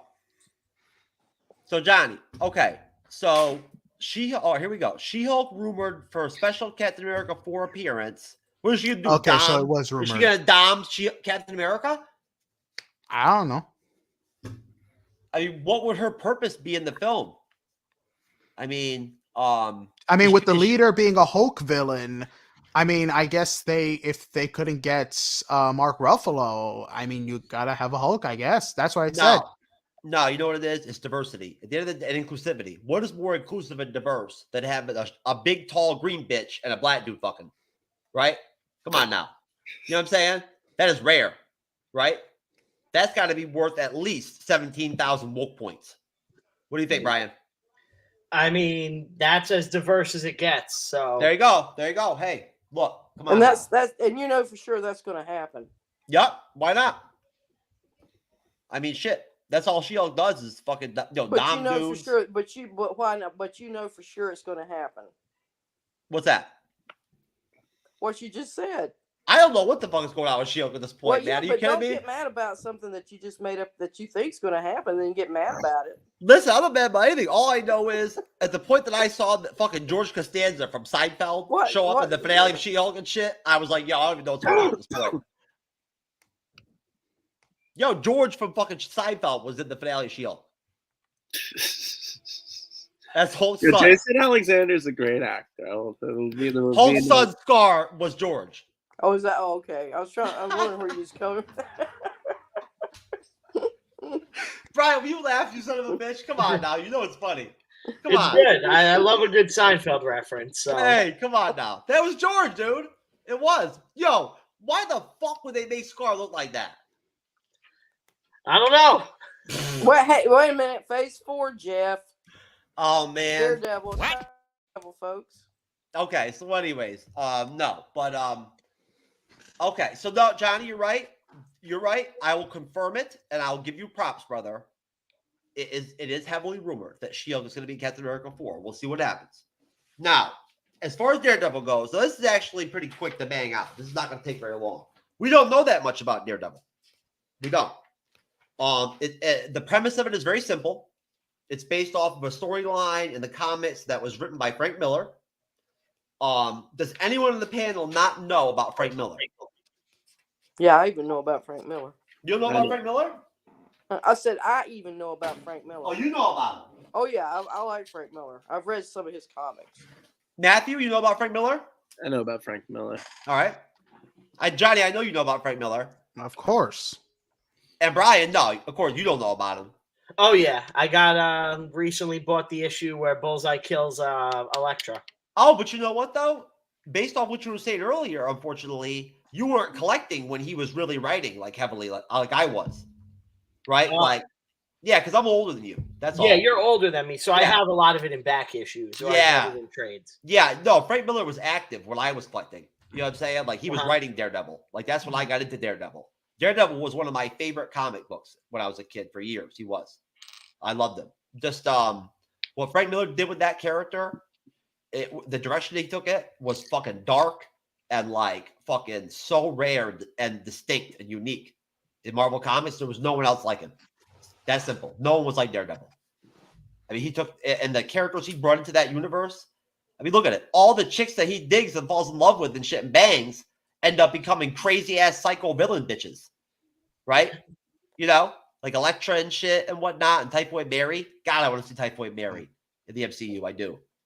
But either way, so essentially, what we do know as far as Daredevil Born Again goes is that it comes out again in spring 2024. They're saying. Now, my only hesitation with that being firm would be, and I'm not trying to be overly pessimistic, but again, they're doing 18 fucking full episodes of the show. 18, right? So at that point, that's a lot. On the Netflix Daredevil series, they never did anything that many episodes on any of the seasons. Now, on the panel, who watched the Daredevil Netflix series? I watched Yanni? every episode. All right. Matthew, Renee, did you watch it? Yes, I watched all 3 seasons. Awesome. Yeah, awesome. the outside. All right. Well, you know what? I'm the asshole here because I am in season 2 right now, almost done with it. Right? I got back into it like 2 weeks ago. I started watching it again. I'm going to get to season 3, then I'll be done with it. So I'm lagging. I'm sorry, guys. I feel bad. It's okay. But it's all right. Dodger, stop whining. So no, so basically, but basically, we'll talk about Frank Miller on another show. He's really good.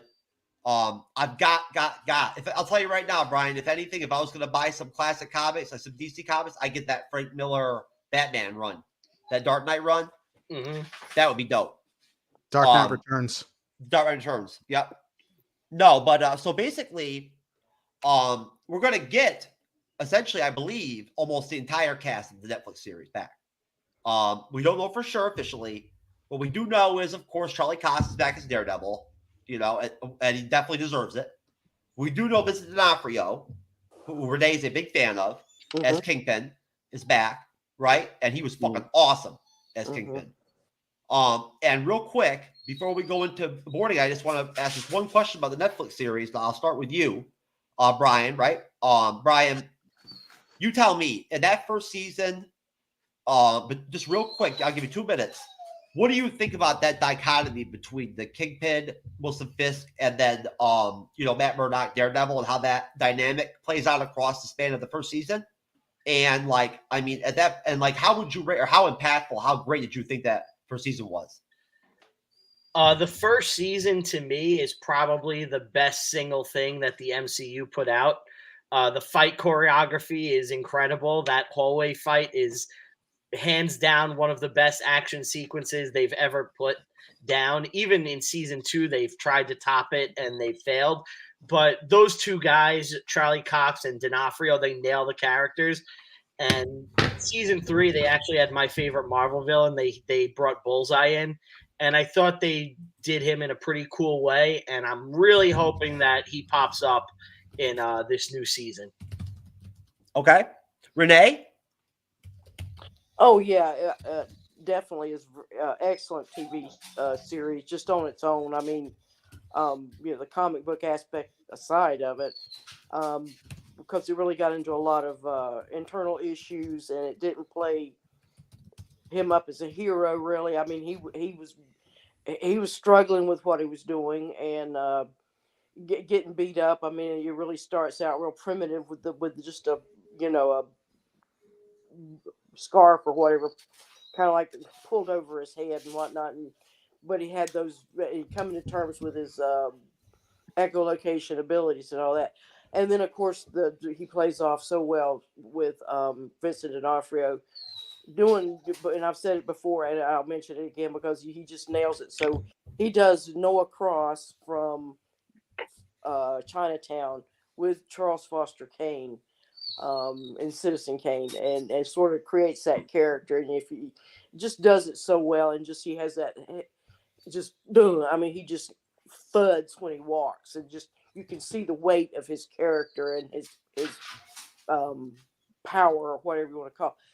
And so just that dynamic of those two characters, and such good actors playing off each other. And I will say, I think the third season was not as well done. I think it kind of wasn't as action packed, and as already mentioned, it was choreographed so well, and it's set in New York. I mean, it really had that street edge, the grittiness to it. And I hope they recreate that for the series going forward. Okay. And the gentleman's name, I don't know if he did all 3 seasons, but his name that did the fight choreography is Brewster, is veteran stunt coordinator and choreographer Chris Brewster. Okay. And I'll pick him up. I'm gonna pull up here in a minute. But essentially he also worked with Black Adam. He worked with Dwayne Rock Johnson with Black Adam and Aldous Hodge as fucking Hawkman, who was dope as shit in Black Adam. Mm-hmm. He was the best thing in the damn movie. Him and Dr. Fate, they carried that shit, right? I don't know what anybody else thinks, but that's what I thought. But no. So, Matthew, what'd you think of season 1 of Daredevil? What'd you think of Vincent D'Onofrio, that dynamic? I didn't watch the first season. Oh, okay. I felt like I was the only outsider. Nah, you're good, dude. You're good. My bad, man. I apologize. No, Johnny, go ahead. So honestly, I'm gonna have to disagree with Brian. I thought that the best fight. Johnny, take your time, man. I gotta go let Dodge out. Yeah, okay. The best fight in the Daredevil series was in season 2 with Punisher in the jail cell. That's just me. But yeah, That's no, a great the fight too. Huh? That's a great fight too.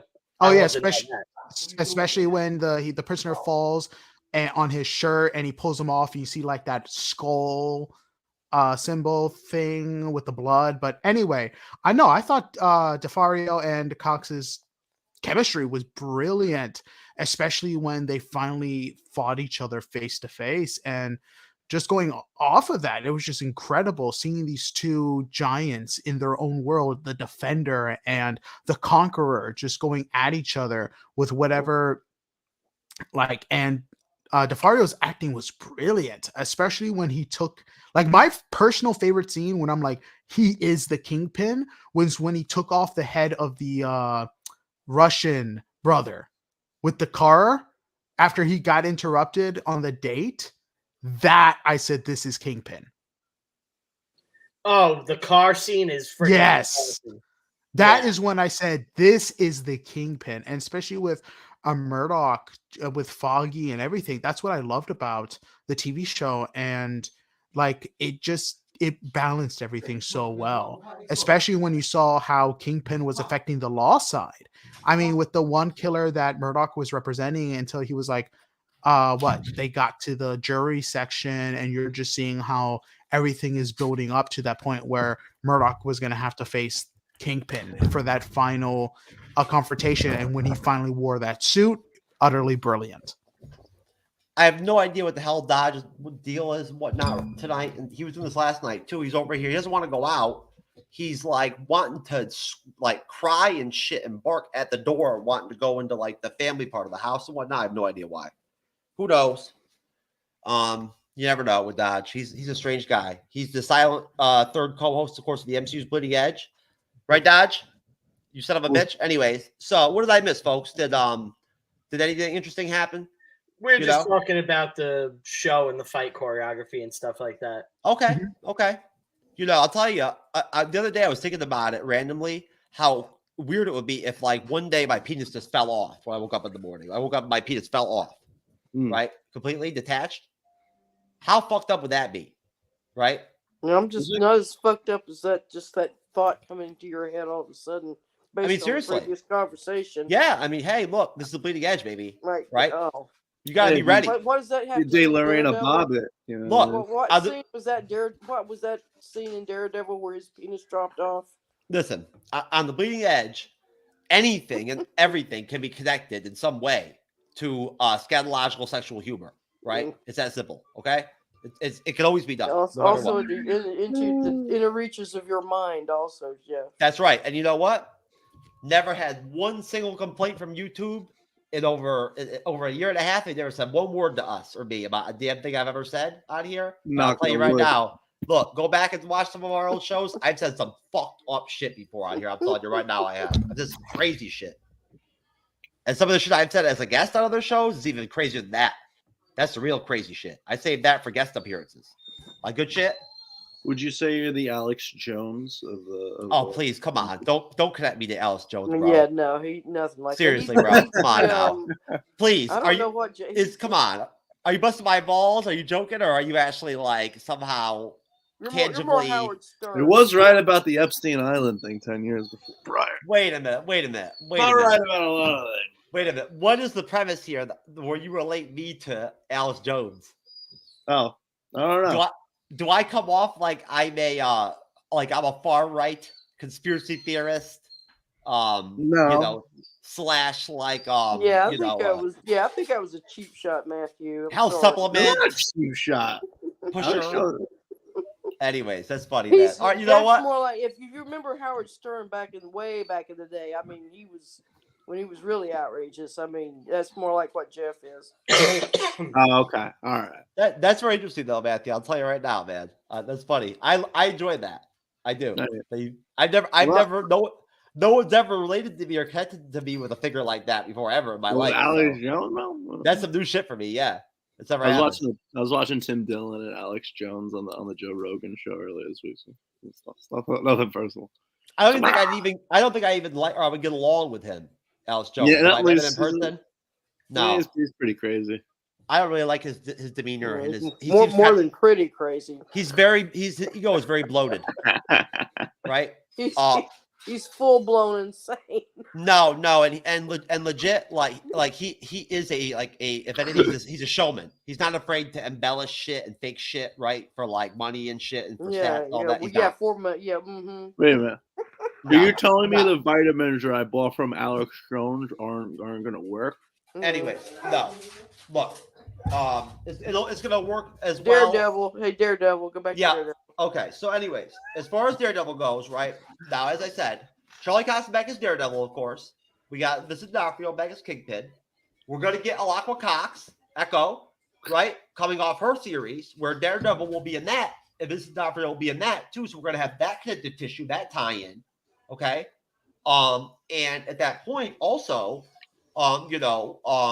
basically, we're also hopefully now, of course, you know how this goes. The character, the actor that played Foggy Nelson, Deborah Ann Wall, right, that played Karen Page, they're all saying that they're not coming back, right, or they don't know or whatever, right? Marvel hasn't told them yes or no or whatever. They're coming back. They are. I firmly believe they will. I do. And again, I wouldn't bet money on it, but I do think they're coming back. I just think at this point, y'all know how this is. Brian, Johnny, Renee, Matthew. At this point with MCU, with Marvel, they're warning and telling the actors and the actresses not to tell people shit. Mm-hmm. It's that simple. They're not. So, look at Charlie Cox forever said he wasn't going to be in Spider-Man 3. He wasn't going back to the MCU. So, no, but with Daredevil, it's based off of, and Brian, you can come in here if you want on this. It's based off the comic book run with Frank Miller. That's very basically simple, where Kingpin in the comics breaks him down, reveals his secret identity, and completely just destroys Daredevil, the superhero, and the man, Matt Murdock. Ruins his career and literally destroys him to the point where he ends up addicted to fucking drugs on the streets, homeless. Right? And then is reborn. That's Daredevil, rebirth or whatever, reborn. That's the deal. It's based off of that storyline. Or Born Again. And Brian, do you have anything details or any thoughts you want to add to that? I just wonder how dark they're gonna let the show get, considering it's a Disney Plus show. I know we're not going to see the gore that we saw previously.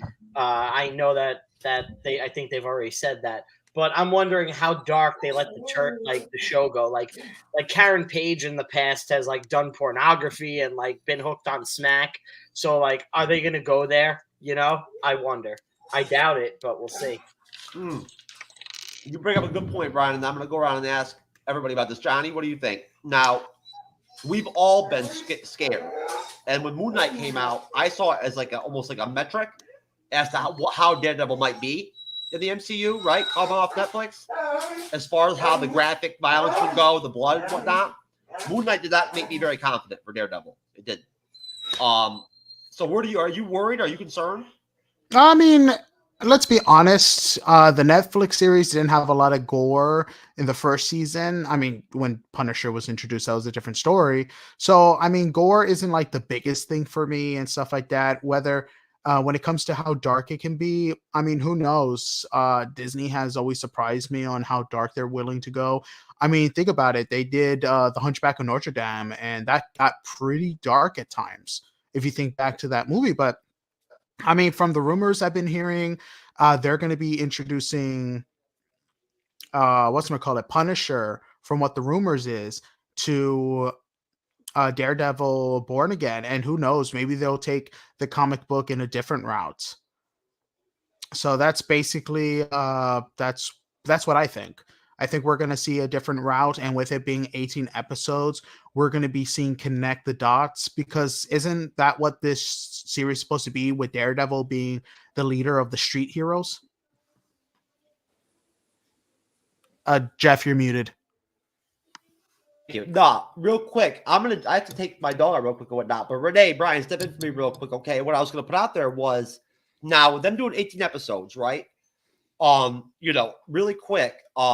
If you guys, anybody who didn't get a chance to go ahead, please, Matthew, Renee, please, drop your opinion real quick on if you're concerned at all or worried about if the integrity of the Netflix Daredevil, the graphicness of that is going to be something that they're going to try to bring back with the Disney Plus series at all. If you're concerned about that, then it might not be like that. And then on top of that, with the 18 episode deal, what's that going to be like for us? Because I mean, hey, like the longest we've ever gotten with a Disney Plus show was WandaVision, and that was what, 9 episodes. So I'll leave it to you guys to figure this out for 2 minutes real quick. Yeah, so I think that the show definitely has a tough legacy to live up to as far as that Netflix show. And I know, Johnny, you said there really wasn't that much gore, but we did watch the Kingpin decapitate someone's head with a car door in season 1. So, I mean, there was always blood, and like the show is definitely a darker tone than anything we've seen in the traditional MCU. I don't believe we'll see that in this. I believe it's going to be more tame. I wonder if he's going to keep the yellow suit that we saw in She-Hulk, or if he's going to be in the suit that we saw, in the past. Do you think he'll wear the red or the yellow? I mean, honestly, I can see him evolving to the red, because, I mean, think about it. The yellow was his original costume, which is comic accurate, which was kind of funny to see a lot of people complaining like, oh my God, why is he in a yellow suit in She-Hulk and stuff like that? But I honestly think that it's going to evolve to the red as time goes by within the show. No, I don't have a problem with him wearing the yellow to start, but is this in continuity? Is this the same Daredevil? Is this a multiverse thing? These are questions that they're going to have to answer for fans. Like, because I loved that Daredevil show. And if you're telling me this is the same character, I want to see some continuity from there, I think Cox said it best. I think this is a version of the character. It's not going to be the same exact character. Because honestly, there was rumors about them recasting Elektra. So my guess is they're going to take some cherry pick some of the stuff that was in the Netflix series and base it off this this new Daredevil, so to speak. Because I mean, with 18 episodes, they're gonna have to establish a lot. They're gonna have to establish the background. They're gonna have to establish what they're gonna want, especially with Kingpin. I mean, the next time we're gonna be seeing Daredevil is not gonna be in Born Again. It's gonna be in the Echo series. So it's kind of, I guess my opinion is it's going to start connecting some dots and establishing some footwork. Is that confirmed that Daredevil is going to be an Echo? Yeah, I thought they released the casting list, especially since Echo was going to have Kingpin as the in there. I thought they confirmed that they were going to have Cox. Like I said, I could be wrong, but that was what I heard. Honestly, I totally believe you. Echo was a show that I had zero interest in. So when they released the casting, I was probably just like, whatever, I don't care. I'm not going to click it. So you might be right. Yeah, I mean, when it comes to Echo and stuff like that, I just really didn't see like, oh my God, I want to see this character again in its own TV show. Maybe a 45-minute special like they did with Guardians of the Galaxy and Wolf by Midnight, trying to leading into Daredevil. Sure, yeah, I'll watch 45 minutes. But not a full series. Not really interested. Yeah, if it's not a character, especially post Endgame, with how like their quality has been, if it's not a character I previously love, I'm really not even gonna bother checking it out. I agree 100%. I agree 100%. Sorry about that. Okay. No, okay. All right, guys, I'm back. So back to Daredevil. Okay, now, bottom line, as far as Daredevil goes, what do y'all think about the idea or the concept that we might get the Punisher back, John Bernthal? That maybe that might be the vehicle for him, right? For them to insert him into the MCU. Renee, what do you think? Yeah, I think definitely. He's been net positive. He was a good addition to Daredevil. That he got his, they were able to spin his own show off of it. And he's a good actor, John Bernthal. He's brought a lot to that character and a lot of pathos, and much like Charlie Cox was able to do with Daredevil. So I think having these two, Cox, who's far more of a straight-laced, law and order, church-going guy, versus the Punisher, who's wrestling with demons and whatnot. So I think whether they're a dynamic duo or however they're going to do it, or whether they'll be adversaries, I don't know. But yeah, definitely bringing him back will be good. Well, the thing with the Punisher is in the comics, begrudgingly, even Spider-Man gets along with him, right? Even though he's killing people and shit. For some reason, at the end of the day, in the comics, Daredevil tolerates the Punisher. Like, he's not happy with the killing and shit and whatnot. But, like, honestly, Brian, you know what I'm talking about. Like, at the end of the day, once he kills people, they're just like, come on now, Frank. Again. You know what I'm saying? Like, they're not flipping out or whatever. You know what I mean? Like, they're not best friends with them. But they roll with him. I mean, in the comics, he crossed over with everybody. And I always loved it when Punisher would cross over with somebody. I loved it, man. Punisher team-ups with anybody was Punisher and Spider-Man was dope. It was dope. Spider-Man is great with anybody too. But now, what do you think, Johnny? Is the Daredevil series the right vehicle for the Punisher, John Bernthal, or do we get him sooner? I mean, honestly, it would make sense. They already have it rumored that he was going to appear in the show, and it just be like a remnant of when he appeared in Daredevil season 2. I mean, honestly, their chemistry was amazing, especially the rooftop scene when they were exchanging philosophies about whether or not they should have he's going to execute somebody to save somebody, and whether or not it's better to leave them alive to see if there's any good. Okay, Matthew, do you think that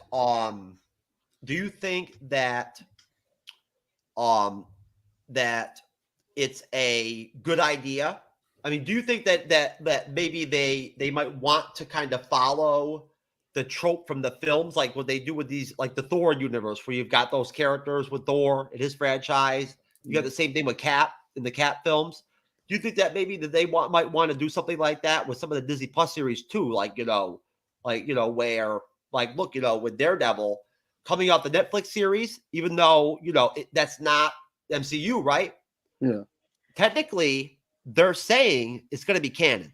They're going to actually quantify officially the Netflix Daredevil series as canon, unlike Agents of S.H.I.E.L.D. They are. So it's a separate thing. No, Huh. going into the Daredevil series, they're going to consider the Netflix series as canon, as backstory for Daredevil. It's going to be real. It happened, right? So that relationship with Punisher, Frank Castle's there already going into the series. They know each other. It's already happened, right? At that point, what I'm saying is, do you think it makes sense for them in a Disney Plus series across 18 episodes to have that type of like unit? You know what I'm saying? And that, like that, right? You see what I'm saying? Yeah. Wait, but what's the actual question though?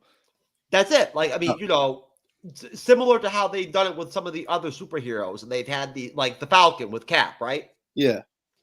Do you see them wanting to, try to almost? Of course, they're not going to recreate the whole Netflix series in the MCU. It's not going to happen.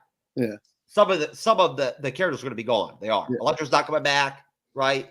At all. Why would they? Why would she? Yeah. She has no role to serve. And there's only so much screen time, even in 18 episodes. So no problem, Johnny.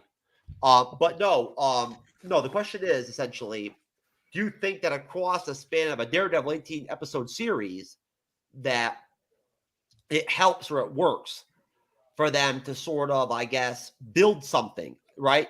Not for the future, and set up almost sort of like a dynamic for him in the MCU where he has these characters like the Punisher, Frank Castle, that's tied to him. See what I'm saying? Yeah. Like, do you like that type of that? Okay. Yeah, no. I think it would be a good thing to just keep going with the previous build stuff. But I don't know. It gets weird when it just all gets kind of disrupted. Now, what if they then incorporate Spider-Man into that? Should be fucking hard, bro. It should be cool. I mean, Brian, and then I'll go to you, Renee. And Johnny. I'll ask you about Spider-Man too, and then we're gonna get out of here. And and we'll go back. We'll finish up Daredevil on that Sunday. But Brian, what do you think about that dynamic? And we'll close this out. This will be the last question. You guys take your time with this. Now, look, it's already been mentioned on the panel. Daredevil is a Earth-based, street-based superhero. He is. He's Hell's Kitchen, baby. That's it. Your city. And now we know for a fact, to some extent, that once Sony and Marvel work out their next agreement, they're going to do another trilogy. It's going to be the college years, and he's going to go back. So Spider-Man's going back to NYC to be the friendly neighborhood Spider-Man and fight crime on the street level, just like Daredevil, right? At that point, based off the comic book dynamic already, there's no way they're not going to end up tying up together and connecting. In the comics, they're so tight that at one point, legit, Peter Parker wore the Daredevil outfit costume as Daredevil, and Matt Murdock was Spider-Man. No shit, no joke. So at that point, they both know each other's secret identities. They both live in the same city, right? They have the same type of principles, right? They don't believe in killing people, whatever. Although Peter Parker doesn't smash as many chicks and whatnot as Matt Murdock does at all, even though he can see, right? But at the end of the day, Brian, what do you think that dynamic? How could that play out?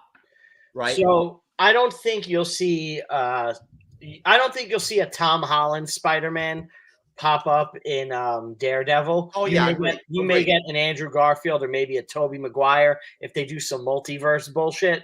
But if you're going to see Daredevil and Spider-Man team up in some way, it would be Daredevil popping up in a Spider-Man movie. And if you look at what Sony and Marvel have done with the Spider-Man movies, they're kind of scared to let Spider-Man or Peter Parker stand alone as his own man and lead his own movie. And they like to pair him with another big hero to kind of mentor him. So I could totally see, they basically, in the first movie, he's Iron Man Jr. He's basically Robin. The second movie, he's keeps going to Nick Fury for advice and he's looking up to Mysterio. And in the third movie, he has, the other Spider-Man and Doctor Strange. So I think in the college years, in the first movie, I wouldn't be surprised if they pair him with Daredevil, and that's like his kind of male co-star. Okay. You know what? That's a great point. That is a really good point. It really is. I didn't even think about that to some extent, but I've heard that too. I actually have read and heard other people mention that because of the age difference, he would possibly be more of a mentor, sort of, especially from an angle of him being back to the streets, fighting crime in the streets and shit and whatnot. That's what Daredevil does. That's his shit, right? Mm-hmm. So Renee, what do you think? What do you think? I mean, honestly, of course, look, with Spider-Man, it would make no sense to put him in the Daredevil series at all. They've got to really, really, really take advantage of what they end up getting out of these contracts with Sony as far as what they're allotted, films and guest appearances. They have to be very careful with how they use him. He's Spider-Man, baby. He's the most popular Marvel Comics character in history. All right. Right. He has his own franchise and his own thing, and and I think also it would take away from Daredevil. Yeah, no, because he's the star. I mean, not No. Spider-Man. Why would you waste that bullet? Daredevil can carry his damn series, right? Yeah, like you say, we've already proven that, Charlie Cox has already proven that he can carry the Daredevil, without Spider-Man. That's right. And even if he fucks up, even- Echo will step up. Right, but even so, they did reference him in the Spider-Man movie. So some way, somehow, I think there may be some cameo. There may be a cameo or something like that, but I don't think it'll be a major part or anything that has to do with the, with the whatever the main plot's going to be. Yeah, no, but there's no question around it. This is a guaranteed thing. They're going to end up connecting Spider-Man and Peter Parker. They are, and it could be a mentor thing. Johnny, you tell me. When it boils down to now, I just want to point out one thing, Brian, real quick. Let's be very clear here. Don't underestimate Tom Holland, okay? Because he's been acting dumb and like young and naive a lot, I think, in some of the films, setting that up for this college trilogy. This has been planned for a while. They knew they were doing another 3 films when they made the first Spider-Man film, right? They knew it, that they were going to lock him down and whatnot and do another trilogy. They planned on keeping him in the MCU for probably 15 years, right? I mean, they signed him up at 16 years old. So, he's going to play fucking Peter Parker for a minute.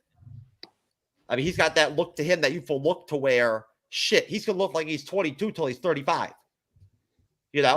So, but no, Brian, honestly, man, when it boils down to it, I think that overall, bottom line, I think that well, fuck, I forgot what I was gonna say anyway. Who cares? 5 o'clock free crack special. Fuck me up again, folks. But no.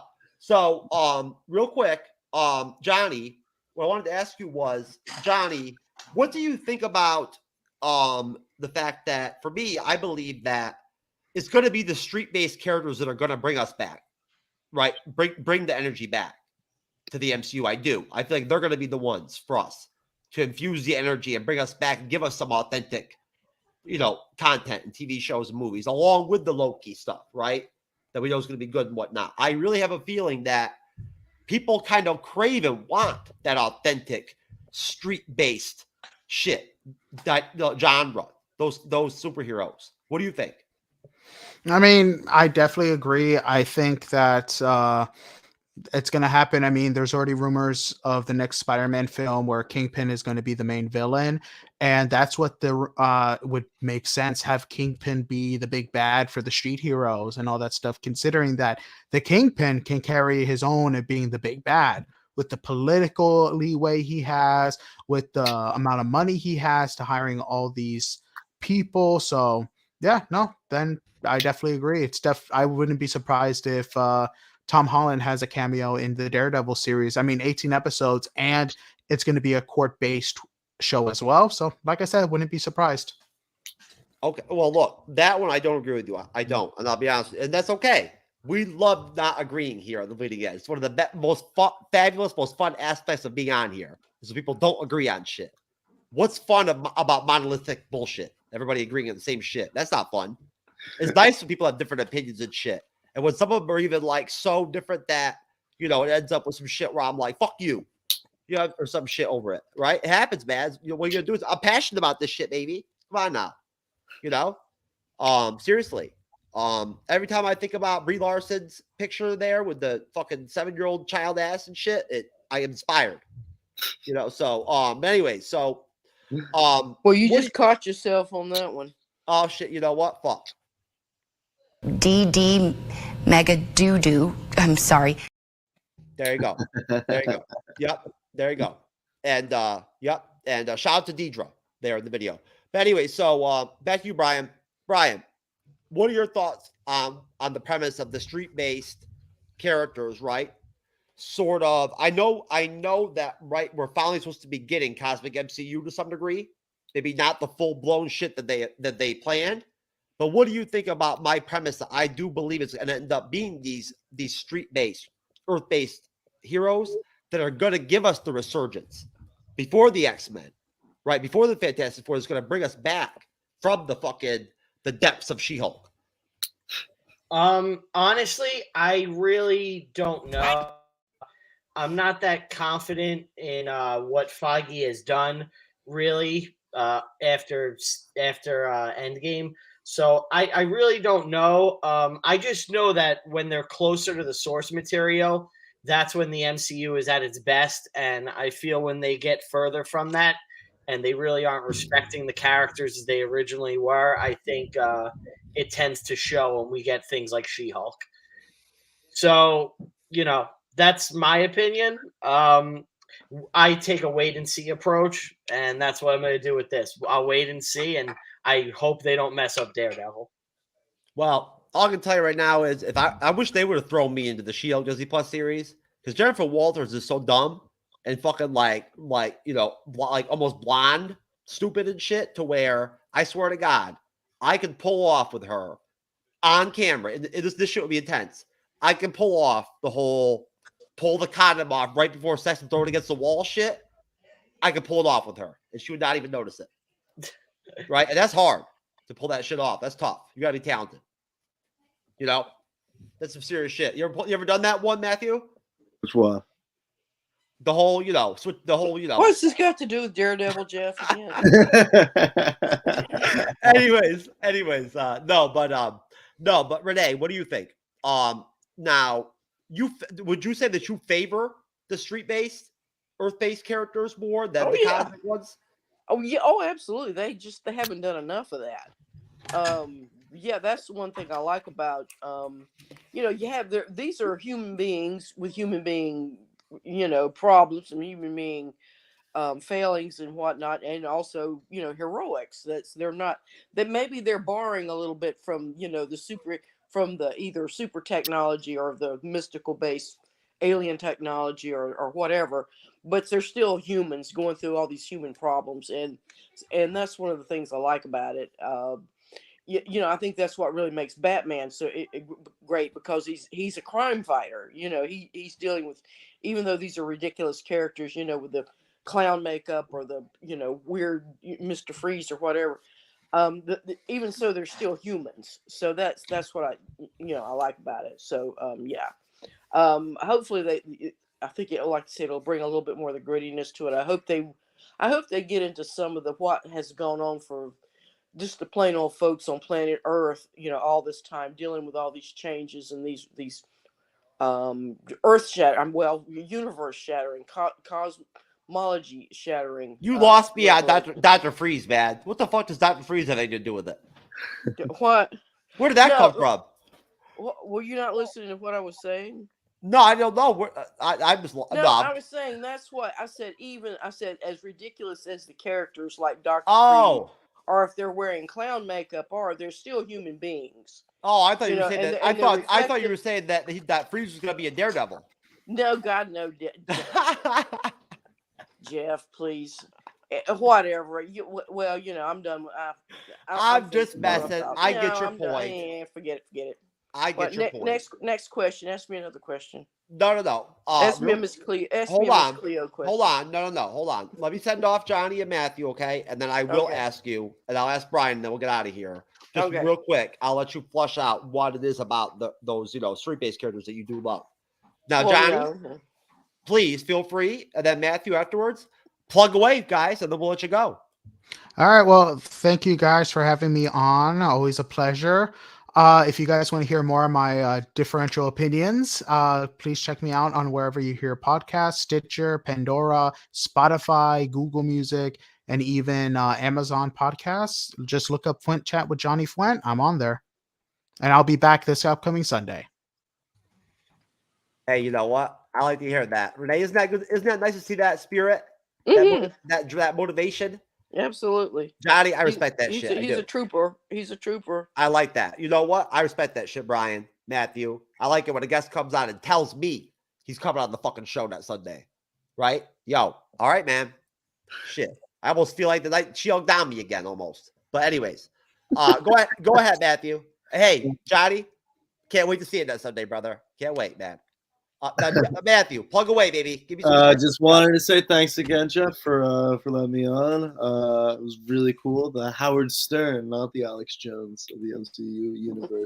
Thank you, brother. Thank you, brother. I got a podcast as well. It's called Afternoon.fm.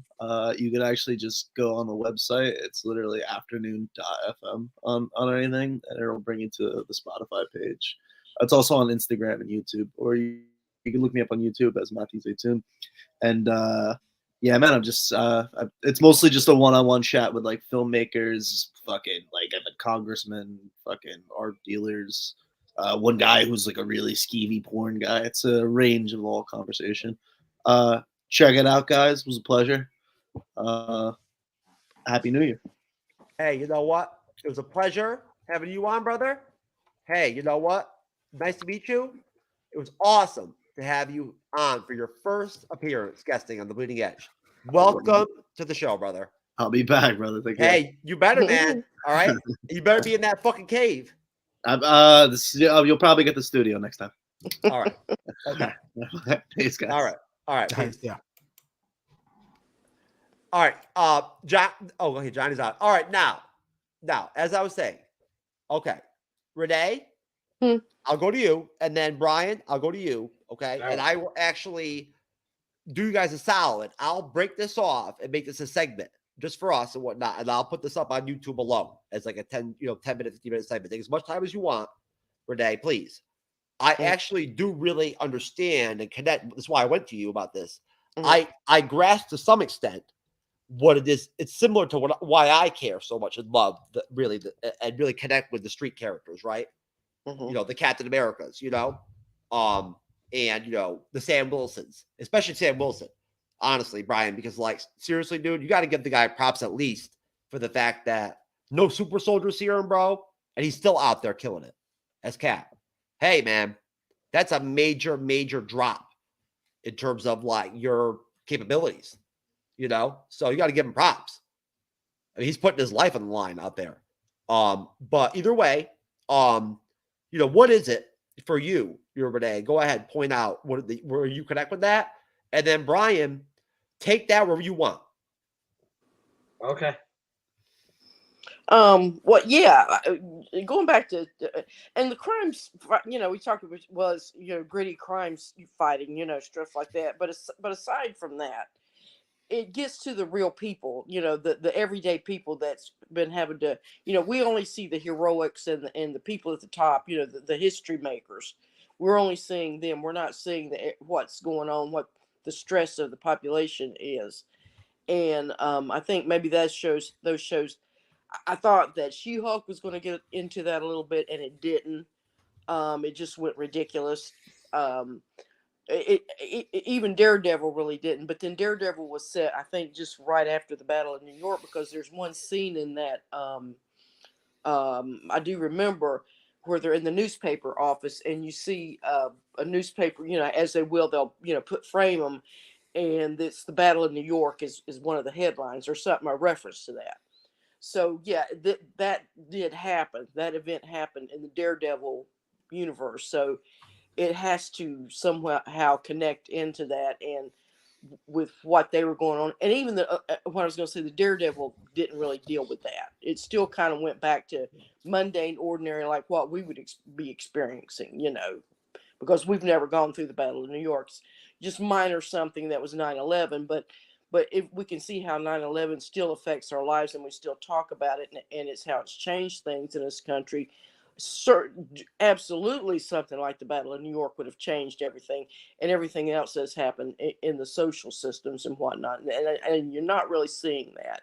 So will there be more crime? Will there be more people who will join these cults and joining these doomsday cults or whatever, or those types of things? I would like to see a little bit more of that type of storylines happening rather than these great heroics with this, like the Eternals with all these gods and whatnot and whatever, getting ready to blow up the planet. I would like to see more of the ordinary and how they're dealing with it. Okay. Brian? So I love the street level characters. Spider-Man is my favorite fictional character of all time. I have statues of him all around the office. He's the only character I still follow religiously. That's my guy, Spider-Man, the ultimate MCU street level character. And what I love about them and why I think they're the best characters is they have stuff going on in their personal lives which affects the superheroics. So, like, if Spider-Man's going to save the day, he's making some sort of self-sacrifice that's, going to cost him personally to do the right thing. And Daredevil, too. You'll see guys like that. They're giving up things to do the right things. And I believe that's what makes them compelling characters. That's why they last and why they're beloved.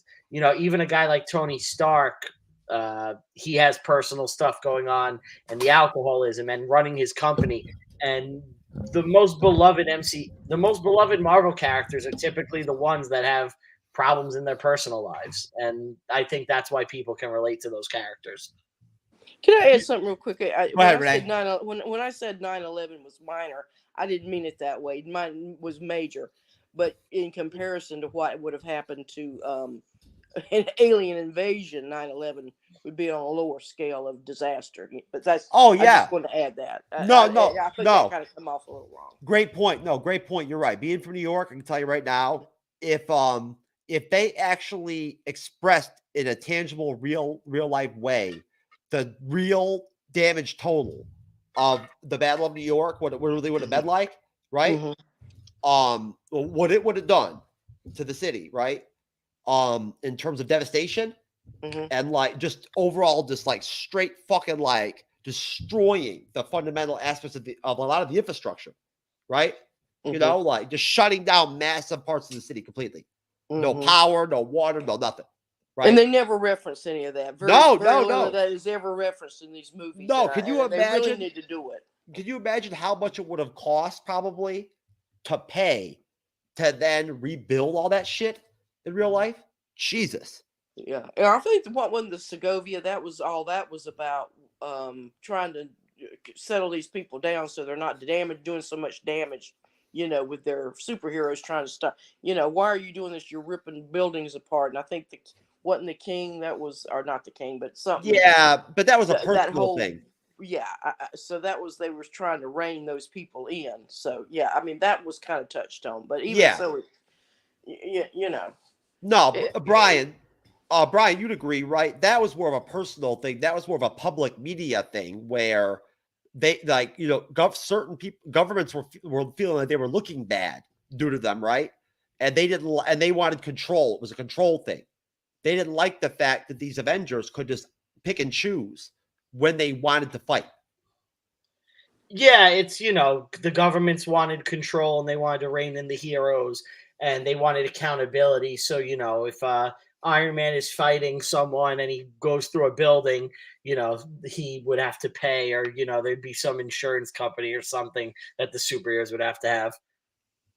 No, but when it boils down to it, it boils down to the premise of Steve Rogers. If anyone didn't really understand the real principle of why he wasn't down with the Sokovia Accords, it's very simple. He didn't trust the people that made the Sokovia Accords and the governments that would be telling them what to do. He didn't trust them. He trusted himself, his gut better, that they were better ones to be in that situation to make that choice than the bureaucrats, right? Because they're corrupted, right? A lot of them are corrupt.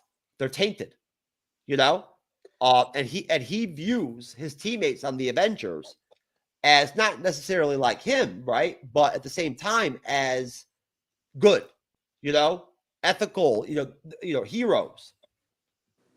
out there doing good, putting their lives on the line. Would you agree, Renee? Yeah. I mean, that's so long as it was the Avengers that were, were able to go out and do all these things at will. But but there's law and order. They can't be breaking the law either. And so I think that was if you can't let these people just do what they please, go out as vigilantes, as it were. You can't have that either. So for them, if they're aliens threatening us, that's one thing. But going out and using it for other things, that would be the fear. And of course, every right, because look how many superheroes and people with all these powers that are starting to evolve. I mean, it's really going to be, these people can easily take over the planet just with their powers alone. So yeah, that's going to be a worry, or should be a worry, for everybody in the MCU. Brian, do you think it's that honestly that Steve Rogers with the Sokovia Accords, that it really boiled down for him? It was not complicated. Anybody who was confused as to what his deal was with it it was very simple. His internal conflict that he had was not wanting to give up the option, right? The choice to make those to choose to fight, right, for good, to save, to help, right, to aid. That he wanted to be the one to choose the battles they fight, right? And at that point, can you blame him for feeling like he can trust Black Widow, right, and Tony Stark even, right, and the other and Falcon and shit over bureaucrats and politicians? Well, like he says, I think he says it in Civil War, where he's like, if I see something going down, I'm not going to look the other way. Under the Sokovia Accords, if he saw someone like robbing a bank at gunpoint, he'd have to go check in with his bureaucrat, get approval before he could go in and do anything. And, Steve Rogers does not trust governments. He is, it's funny. A lot of people think because he's Captain America, he's going to be pro-government. But even, in the comics, he's never been that. He's never been Mr. Government. He's more of like your classical George Washington, Thomas Jefferson style liberal, or, Thomas Jefferson style liberal anyway. A classical liberal, yes. Classical liberal, where he's like, I don't need a government. I can do the right thing on my own. I can make these decisions for myself. And that's what he's been about for a long time in the comics. And, they carried that through in Civil War, the book, and in the movie, That's right. And I'll tell you right now, even Steve Rogers, if you presented some of the crazy delusional SJW type bullshit to him. Oh, it's okay, Jeff. Anyways, all right. Anyways, but no. So no, but honestly, when it boils down to it, Brian, I agree with you, and I know what you're talking about from the comics. I mean, look, when Secret Avengers happened in the comics, which sadly did not get flushed out, I really wish they would have. If I could go back and have a wish, I would have loved them to have made a sandwich film with the Secret Avengers team, with Black Widow, Sam, Cap, throw Hawkeye in there, right? Throw the Scarlet Witch in there, and do a full film with Nick Fury, right, Brian, from the comics, kind of calling the shots, or being their supplier and whatnot, and giving them their assignments, and them sort of like doing good and fighting crime, but on a secret level. I think that would have been a great movie. I think that would have been cool, and I still have hope that we'll see Steve Rogers again. I'm of the belief that, look, I know they didn't really want to keep paying Robert Downey Jr. and Chris Evans and all this. I think they should have just recast the parts and kept it going. But I understand why they didn't. That's my preference, Like, I'm a James Bond fan. I don't need you to, do anything crazy. Just recast the role and keep the story alive. Eventually people will come around. You think it would have made sense to recast Tony Stark as Iron Man and keep him in Phase 5 and 6 and whatnot? Well, look, once they've made the decision to kill him in Endgame, I'm okay with it. But like, if Chris Evans didn't want to come back, I totally think they could have just recast the part. I'm of the mind. I'm of the mind any role could be recast. Oh man, Renee, you have no idea. I'm telling you, it's one thing when Jasmine gives me panic attacks and shit during shows and whatnot and everything, and like palpitations because of stuff she says and whatnot. But like, I've never had William. Like honestly, Brian William, our friend from the Geek Gauntlet podcast, comes on. And if you had mentioned Hawkeye, he starts talking smack. He hates Hawkeye, right? Hates him with a passion, right? Which I don't know anybody else that hates Hawkeye but him like that. Right? Everybody loves Hawkeye, right? I've never met anybody before, ever, in the entire history of the MCU's Bleeding Edge that's ever said anything about, fuck Sam Wilson. They should have recast that shit. You know, what I'm just like surprised. If anything. No, I didn't say fuck Sam Wilson. I know. I know. I'm just surprised. Renee, you get what I'm saying, right? I haven't heard that. Have you? Well, what? It seems to me like everybody pretty much has been down with Sam picking up the shield. Oh yeah, as far as I know. I mean, I don't have any. I hate the outfit. Other than that, I have no. You think it's that bad? I'm looking forward to Sam Wilson's, and why not? Going back to what he was saying about recasting, I'm kind of like I say, I'm kind of on the fence about it. I think particularly we're talking about movies here, and these particularly Robert Downey Jr. and Chris Evans and these guys, they brought themselves into those parts. Their abilities as actors really shines in them. To then try to put another actor into it, I mean, that's going to be a tough sell. You can do it in the comics; it's going to be, or you can maybe even do it with a lesser character like Thunderbolt Ross. But it would be hard to do. Evans, I think, like you said, he could conceivably come back because he just went off to another universe or went off to another timeline or whatever. So but bringing back Downey as Iron Man, or bringing back the Iron Man character with another actor in it, I don't think the audience would buy it. No. And besides that, Brian, why would you want to get rid of Ironheart? Well, like I said, I'm a fan of the comics. I believe they're best when they are accurate to the source material. And Marvel, look, for the most part, basically from 1960 until 1990, they really weren't about killing characters. It was really after Death of Superman where characters started to die and come back. Yeah. So to me, I'm like, well, if they didn't kill them in the comics, I want Iron Man stories. I don't have any emotional attachment to Ironheart. I didn't grow up reading Ironheart. Fuck Ironheart. I was joking, dude. Fuck Ironheart. In general, what I'm saying is I don't care about those characters.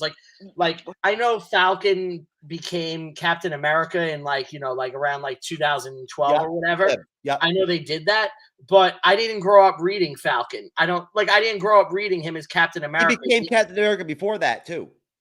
When was he Captain America first? Back in the day, he also was Captain America. I think back in the mid 80s, late 80s, or the early 90s. I know John Walker was, and I have some of those issues. No. I'm telling you. Let me jump in here real quick, guys. Go ahead. Here's the problem, though, Brian. Most of the people who go see these movies are not comic book fans. Yep. I don't really care. I don't give a crap about what's canon, to tell you the truth. I never have. They're writing these stories for a new audience and for a different audience, and and they're allowed to do what they want to do with it. If they go off script or go off canon, so what? I mean, I'm not orthodox. I'm heterodox. I'm a heretic, or whatever you want to call it, or a pagan as far as it goes. I want to see the characters as they fit within the narrative, and to tweak these things, keep tweaking them around so that they can. Oh, it's not canon. It's not this. It doesn't fit. I really get bored with that conversation sometimes. And no offense to you, but because there's a lot of folks that come on these shows and they're this way. But as I said, it really leaves me and most of the audience out of the conversation when you get into all this canon, because we don't know anything about them and don't really care. Go ahead, Brian. Hold on. I'm not saying they can't do what they want. Mm-hmm. I'm just saying, if you want to talk about the drop off in quality and why Phase 4 was not as well received. And, you know, you took characters that people loved and you started shelving and replacing all of them. And, you know, you took some of the biggest characters in all of comics, you took them off your chessboard. You took giant pieces off the chessboard and replaced them with characters that, you know, have never been popular. They can't carry their own books. They're not popular characters in any medium. They've never outsold the characters that came before them. It's just they're not as popular characters. They don't. Well, Brian, resonate. it doesn't matter. Hold on, Renee. It doesn't matter because at the end of the day, look, I love the comics, bro, just like you. Okay, I care about comic book accuracy, but Renee knows. At the end of the day, look, Brian, I know you know this. Logically, it's not possible to actually translate the comic books perfectly, organically into a cinematic experience. You can't do it. It wouldn't work. Of course, I never have advocated for direct, you know, translation. It wouldn't be entertaining, right? I mean, at that point, what are we supposed to do? I don't think I think you want to take pieces of that and make it work. Right. But yes. I also think when you don't respect the source material, you get garbage. And to me, it's look, comics have been around a long time. They've done new creative teams and all this. James Bond, which is, you know, until Marvel, the biggest cinematic franchise, it's been around 60 years. They've recast the lead character in that 6 times. So to me, there's no reason why they couldn't have just got a new, you know, if Robert Downey Jr. didn't want to do it or whatever, or Chris Evans didn't want to do it, or, you know, the Chadwick situation, I understand that because, look, he passed away and it's a tough thing to recast that. But, yeah, death is tough. But to me, you know, I like the characters I like. So, you know, I don't want to see people take up their mantles. I want the characters that I like. But so, again, Renee, back you up on this. Again, Brian, listen. These are movies. These are actors. They're human. This isn't comics. These are real people. They age. Okay? Yeah. At that point, look, if you legitimately tried a premise where all of a sudden, when Tony dies and Cap becomes old Cap, and you reset the entire fucking Marvel Cinematic Universe around recirculating characters and recasting them, how the fuck would that even work? Well, no, I mean, they're going to do it eventually because they're going to reboot. Mind-boggling.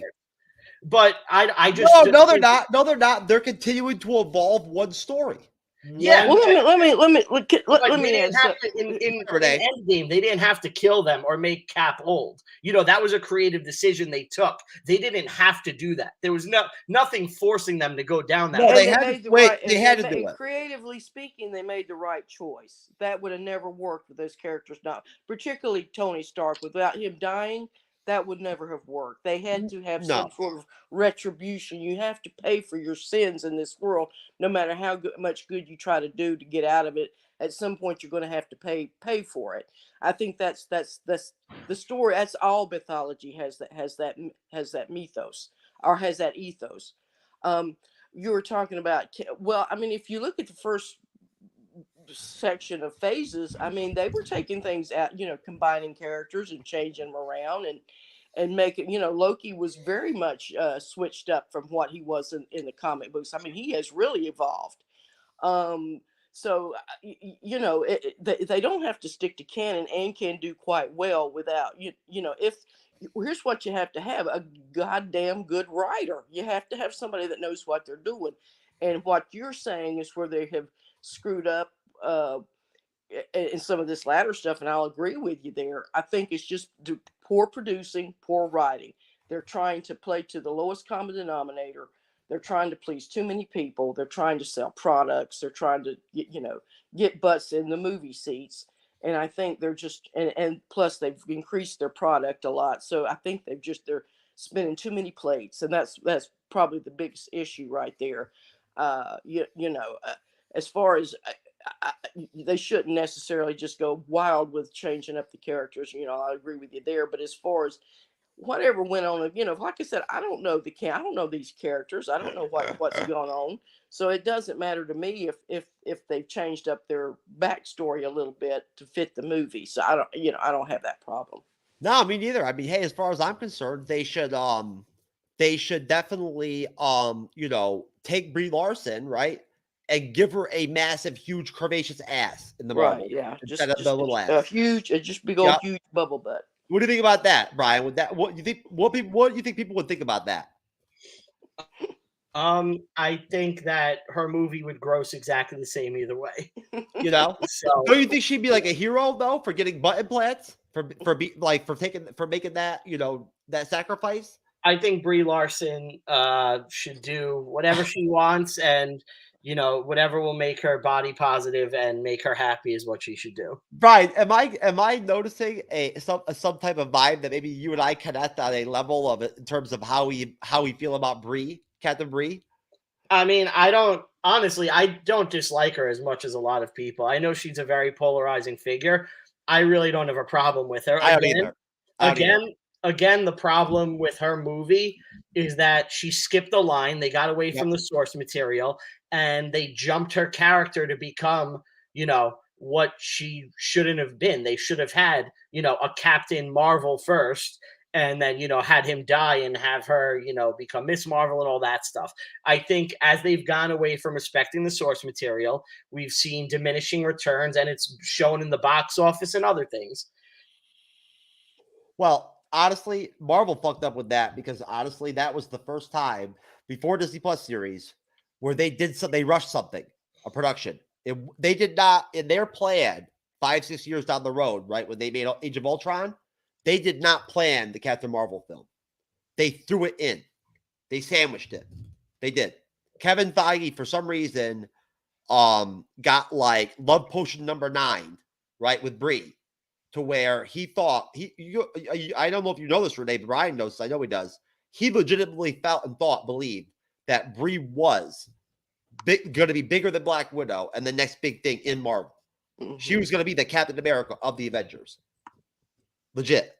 And carry the I mean, I like Captain Marvel. I didn't have a problem with him. I thought it was a pretty good movie. Yeah. But he was banking on her. Yeah, I mean, whatever. But you know. No. Hey, look, it happens, right? I mean, look, again, I have no personal problem with her either. Brian, as far as I'm concerned, if I met Brie in person and we had a cup of coffee, I'd probably like talking to her. Who knows, right? She's probably a nice person. I have no idea. I've never met her. But no, Brian, please understand, guys. Renee already knows this. No, I know you got to run. We're going to get out of here. Great conversation, guys, right? Great conversation. You know, we went 3 hours, which, yeah, you know, I love that shit, Renee. I love going 3 hours, baby. You know what I'm saying? I love it, Brian. You know, I'm telling you. Cyber hates it. You know, he gets all pissed off and shit. Like, he gets more and more angry and fucking grumpy and shit as the clock goes farther, right? And you can see it viscerally on his face. It's funny. But for me, I get more happy as the show gets longer. I like it. It's fun. I like to see that 3 hour mark. And hey, man, look, great conversation, guys. Great conversation. This, I've got a segment because this was good. You know, this is the kind of back and forth. It's awesome to have different opinions, right? It's positive. Mm-hmm. Oh, yeah. You know, and we respect you, Brian. We do. It's your first time on here, bro. Absolutely, yeah. You know, we get it, man. You've got different opinions. You're strong-willed, right? You're passionate about your opinions. I respect that. I do. Right? I do. And I think that we have a lot more middle and common ground, all of us together, throughout this conversation. I think you already know that. And we just need to do more shows together, and that'll flush out. Right? Yeah, for sure. You know, honestly, there's more common ground here than we know, I think, at the end of the day. But overall, I do get what some of your points are, and they're good points. Look, my main point is that I don't think any actor is bigger than the character.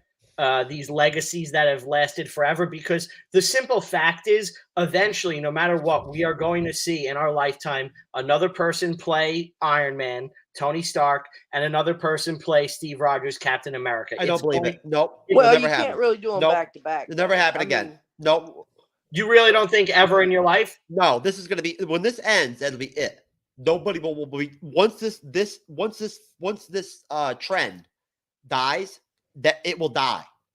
Oh yeah. Well, I think time's working against it. Brian, you and I need to have a personal conversation on the phone sometime. And you have to understand, dude, this shit. There's never going to be anybody that's going to play Captain America in a movie again. Like, I think so. Nah, man, it's not. Look, the movie industry is a cycle, right? No matter what, it has to cycle, right? And at that point, once the MCU's over, people are going to be fed up and fucking done with it. They're going to be sick of it. Look, Westerns died too, but they still made them, So I definitely would not be surprised in my lifetime if I see someone else play those characters. Well, I'll tell you what, Westerns that are made right now, they lose money when they make them. So, but you have to put some time space between it. That would be the problem. Yes. You'd have to at least get a good 10-year space, so your time's working against even doing it, because 10 years from now, will this even be a money-making genre? 10 years from now, will there even be theaters open? So we got to think in those terms, more pragmatic terms. And Brian, what about the legacy factor, real quick though? As far as just the original 6 Avengers, right? Those actors and actresses, those playing those characters, I get what you're saying. Good point. They're not bigger than those characters. They're not. The characters are bigger. They are, right? I agree with you. But now, doesn't the legacy aspect matter? Like Renee and I believe in that at the end of the day, right? What Chris Evans did, what Robert Downey Jr. did, they playing those characters for a decade. No one's done that before like that. It's never happened. Okay, I mean it's already like totally like a different fucking thing, some new shit. At that point, to go beyond that, right, and just extend it and keep the character alive and recast it or whatever, I just don't know how that would flow or work organically. And at the same time, too, don't you feel like with film, with film in the film industry, with movies, with actors and actresses that play these characters, that it does matter that there's a legacy part of the aspect where doesn't RDJ don't Chris Evans deserve to some extent, to some small percentage, to be the Captain America, to be the Iron Man of the film industry? Why not? Well, like I said, James Bond is a great example. Everyone said Sean Connery could never be replaced. No one could ever replace Sean Connery. The role could never be recast. They recast it with George Lazenby. They brought back Sean Connery. They brought in Roger Moore. They brought in Timothy Dalton. They brought in Pierce Brosnan. They brought in Daniel Craig, and they're going to bring in someone else. And in times, up until Daniel Craig, they never changed continuity. They kept the same cast. They kept the same continuity. How can you compare the Bond series to the MCU with Marvel Cinematic Universe? Yeah, I think you got because what the hell are you talking about? Because James Bond is a franchise that's been around. No, they're totally different concepts. They're totally different concepts. How are they different concepts? James Bond is a singular. He's not a comic book character. He's a movie character. He's a book character. A book character. Yes. And honestly, overall, it was just a trope that worked, and that's why they kept recycling and replaying it, whatnot, and recasting it. This is a totally different dynamic. But there was continuity. It was the same continuity. Yes, it was 100%. I can promise you that they reference old movies in other Bond's adventures. Hang on, Brian. What Jeff's bringing out, I think, is important here. James Bond is a literary character. He was born not on the screen. I mean, that came much later. So James Bond is a character fixed in their head, and then they would just, as they would reboot him or whatever, they would just change the actor, tweak the actor. If it was a continuous thing, why didn't we get an 80-year-old Bond? Hang on. And it became the tradition that a new Bond character would be recast every so often.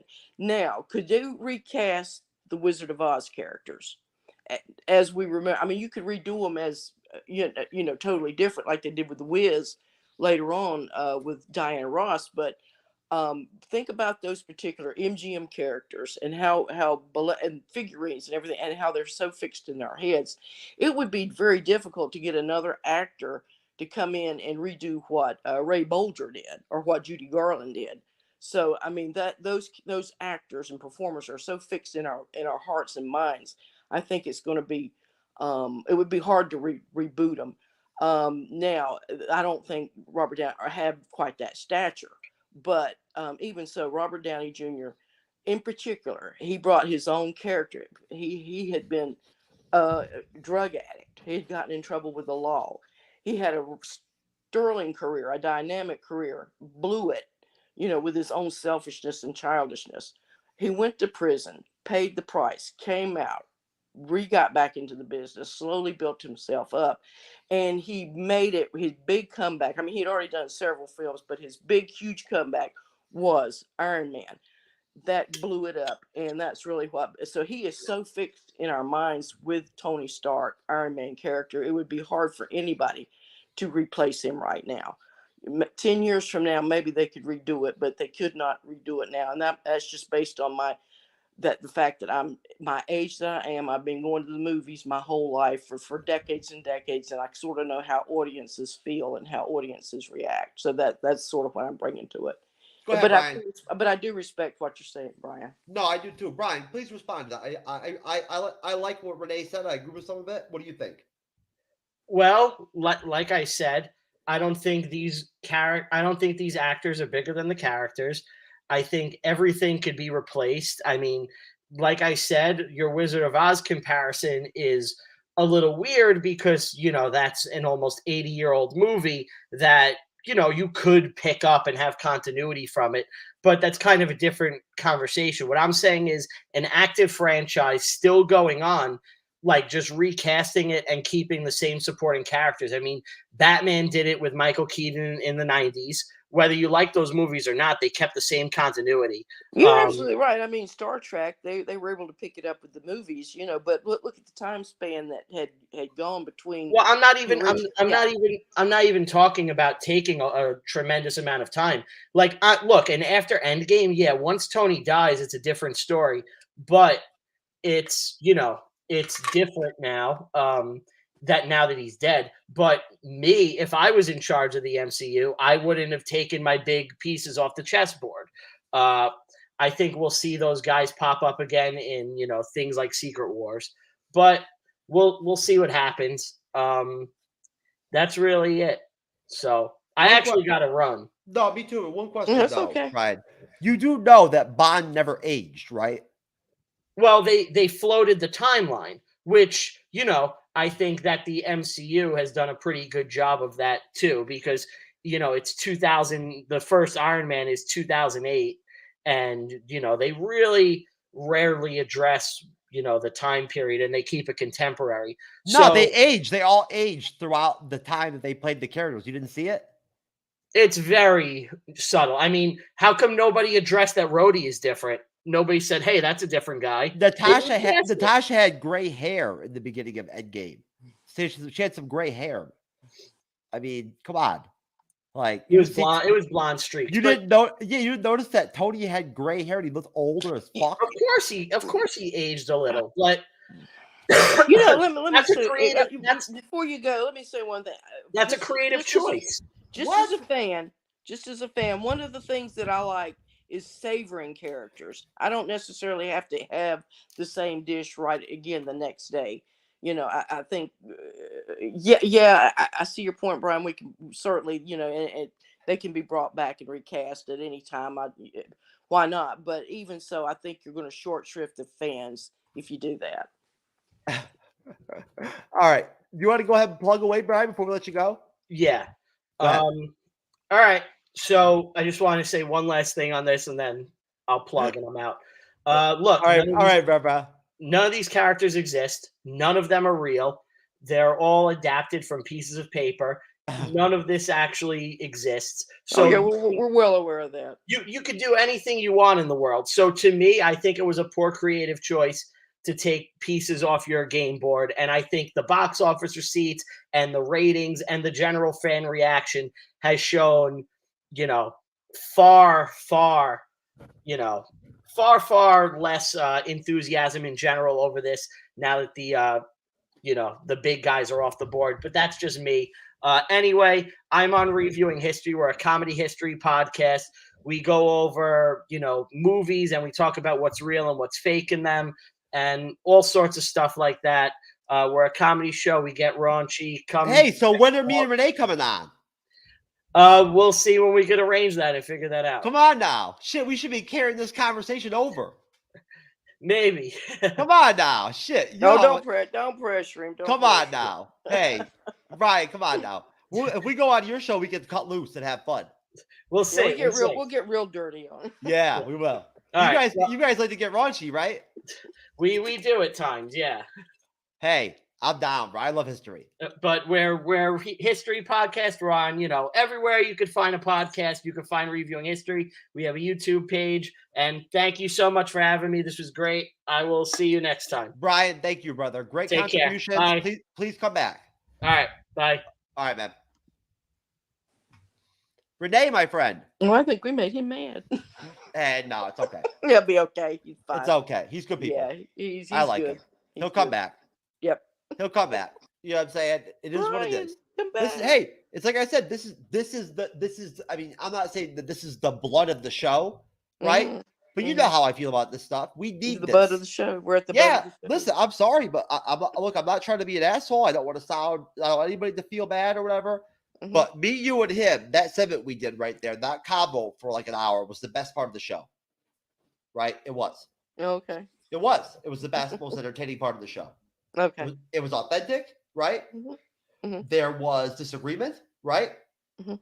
There was some serious disagreement, Mm-hmm. okay, about things that we're passionate about as fans. That like Mhm. Brian said, that are fake characters from comic books and shit, right? They're not even real, okay? So at the end of the day, who gives a fuck? Well, neither it will. I could I mean- almost said I could have said something that made you mad, but What? I Say said it. neither is Jesus. Hey, look, listen. I need to have my balls busted more. I do. Let's be honest here, okay? I am too confident. I am. I need to be more insecure. Mhm. I'm too secure on masculinity, folks. I'm too secure. I've got to have my balls busted, and Yeah, at least one of them. Yep. Yeah. Hey, you know what? Maybe if I lose a ball, that will do something for me. That would bring you wisdom. Yeah, it'd bring you wisdom. You would get great with. No, you have to lose an eye to do that. What are my balls doing for me anyway? I'm fucking infertile. Why do I need them anyway? That's right. They're just getting in the way. Yeah. I mean, seriously. I mean, You could take the skin and have it added to the. No, but you know what though? Honestly, after the TBI, sadly, I have a doctor explained how this happens medically. But it has to do with my pituitary gland damage, right? And the hormonal imbalances I have. Mhm. After what happened to me, my ball sack tightened up, right? And it's tight. It's been tight since, and it's bunched up, Wow. right? Yeah. So it's like hard, almost Yeah. not hard, but like firm, Mhm. right? Okay. Yeah. Yeah. So it's not fun at all in the bedroom. No, I would say no. No, like it doesn't look sexy when just lick my balls and all. No, okay. It doesn't look good. It's not Okie irritating. dokie, Jeff. Okie dokie. It's not good. Think You know you what I'm got a saying? little too graphic there. Yep. So, and they don't like it, so I don't know. They say I should put some more lotion on there. No, I'm just kidding. But anyways, folks, I want to go ahead and just say thank you to everyone that came on the show tonight in the panel. They were all great. I want to say, Jasmine, hope you're okay. And thank you for having your boyfriend, reach out to me, let me know, what's going on, why you didn't come on the show. Thank you very much for doing that. I value, respect, and appreciate that kind of communication. Thank you. That's what a professional guest does, right, Renee? Mm-hmm. Oh, absolutely. Yeah. You let people know when you're not going to be at the show. Yeah. It's not difficult. She get well soon. Yep. She gets well soon. Yep. I'm telling you, some of these assholes in the past I've met, some of these young kids they've missed shows like multiple times with me and not even told me or reached out to me. And they don't even think anything of it. They think nothing even happened. I'm like, what the hell, man? Like, seriously? Oh my God, things have changed. If I ever did that to somebody, if I stiffed them and ghosted them and didn't show up on their show as a guest, I would not be able to look at myself in the mirror this day. I wouldn't be able to do it. I feel like a total jerk. I would. But that's just me. But no, I want to thank Renee, right, for being dedicated to me and loyal to me as a friend, and as I guess what we're gonna call at this point on these Sunday shows or whatever, we're gonna call her a special guest host. Okay, on the Sunday MCU'S Bleeding Edge show. Co-host. Yes, co-host. Special guest co-host. Like Mike Douglas would always have co-host.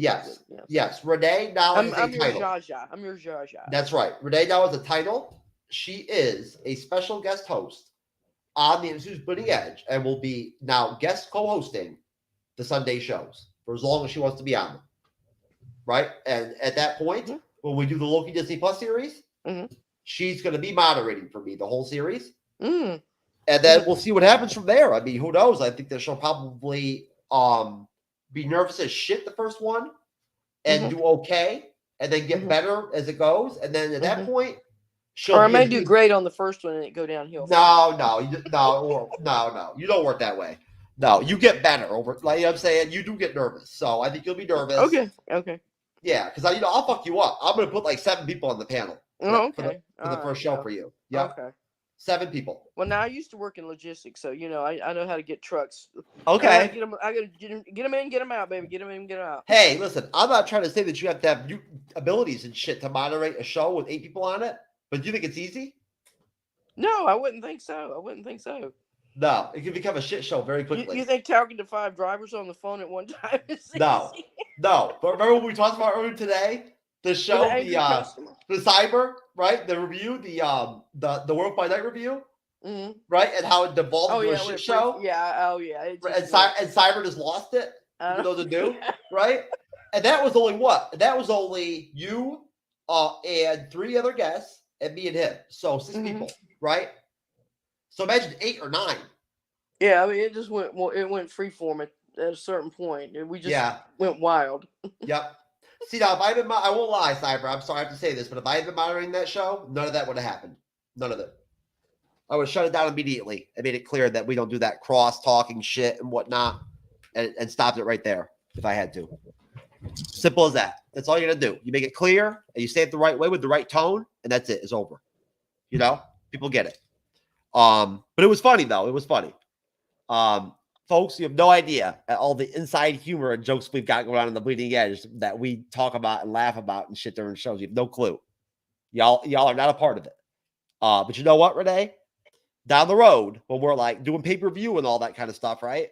You know, then we'll as a part of our paid content or whatever, right, for your subscription, you'll get insider information like that, fans. Okay? Yeah. You'll get the inside dirt. The dirt. Yep. The inside shit, the locker room talk. You know? Right? About Jasmine wanting to fucking, you know, give head to fucking Chewbacca and shit. And all that, you know? That's some serious shit right there. I'm telling you. You know, talk about some Star Wars shit. We'll have to get us a table at one of the Comic Cons, but of course it'll be way outside. It'll be on the street. No. They won't let us in. No. They wouldn't let us in the building. No, that's not true. No, that's not true. People, you know, I'll tell you right now, Renee, and this is the last thing I'm going to say about this. I have never one time ever talked to another creator or anybody. I've never talked to an agent or anyone and ever felt bad or felt like uncomfortable or like defensive or scared or nervous or whatever, or like I had to warn anybody about what we do. I've never felt that. I've never felt it. Never. Okay. Nope. No, I tell people that too. I've told them, I'm like, look, just so you understand, I'm not embarrassed or ashamed about any of this and whatnot, but this is going to come off when I deliver it as if I'm like, going to do, you know, it's going to, you know what I mean? But it's not like that. I'm like, you have to understand what we do is different, right? But it's legitimate and it's not a game. It's not a gimmick. You know, it's like the maids, baby. You know what I'm saying? They wear those outfits and they look good as shit, right? And they're a good ass band. They pull it off. And you know, look, we're not out here trying. If Renee and I wanted, especially Jasmine, what are you kidding me? With Jasmine, shit. If we wanted to go fucking freak show and just start acting crazy and shit, doing crazy shit, just to get big and get stats and shit, we could do it. Believe me, we could do it. We could say some shit, right? We could come up with some shit. Probably. You know, we could get Jasmine going. That's the thing with her. You get her going, you don't know what the fuck's gonna happen. She'll say, the more confident she gets, the dirtier she gets.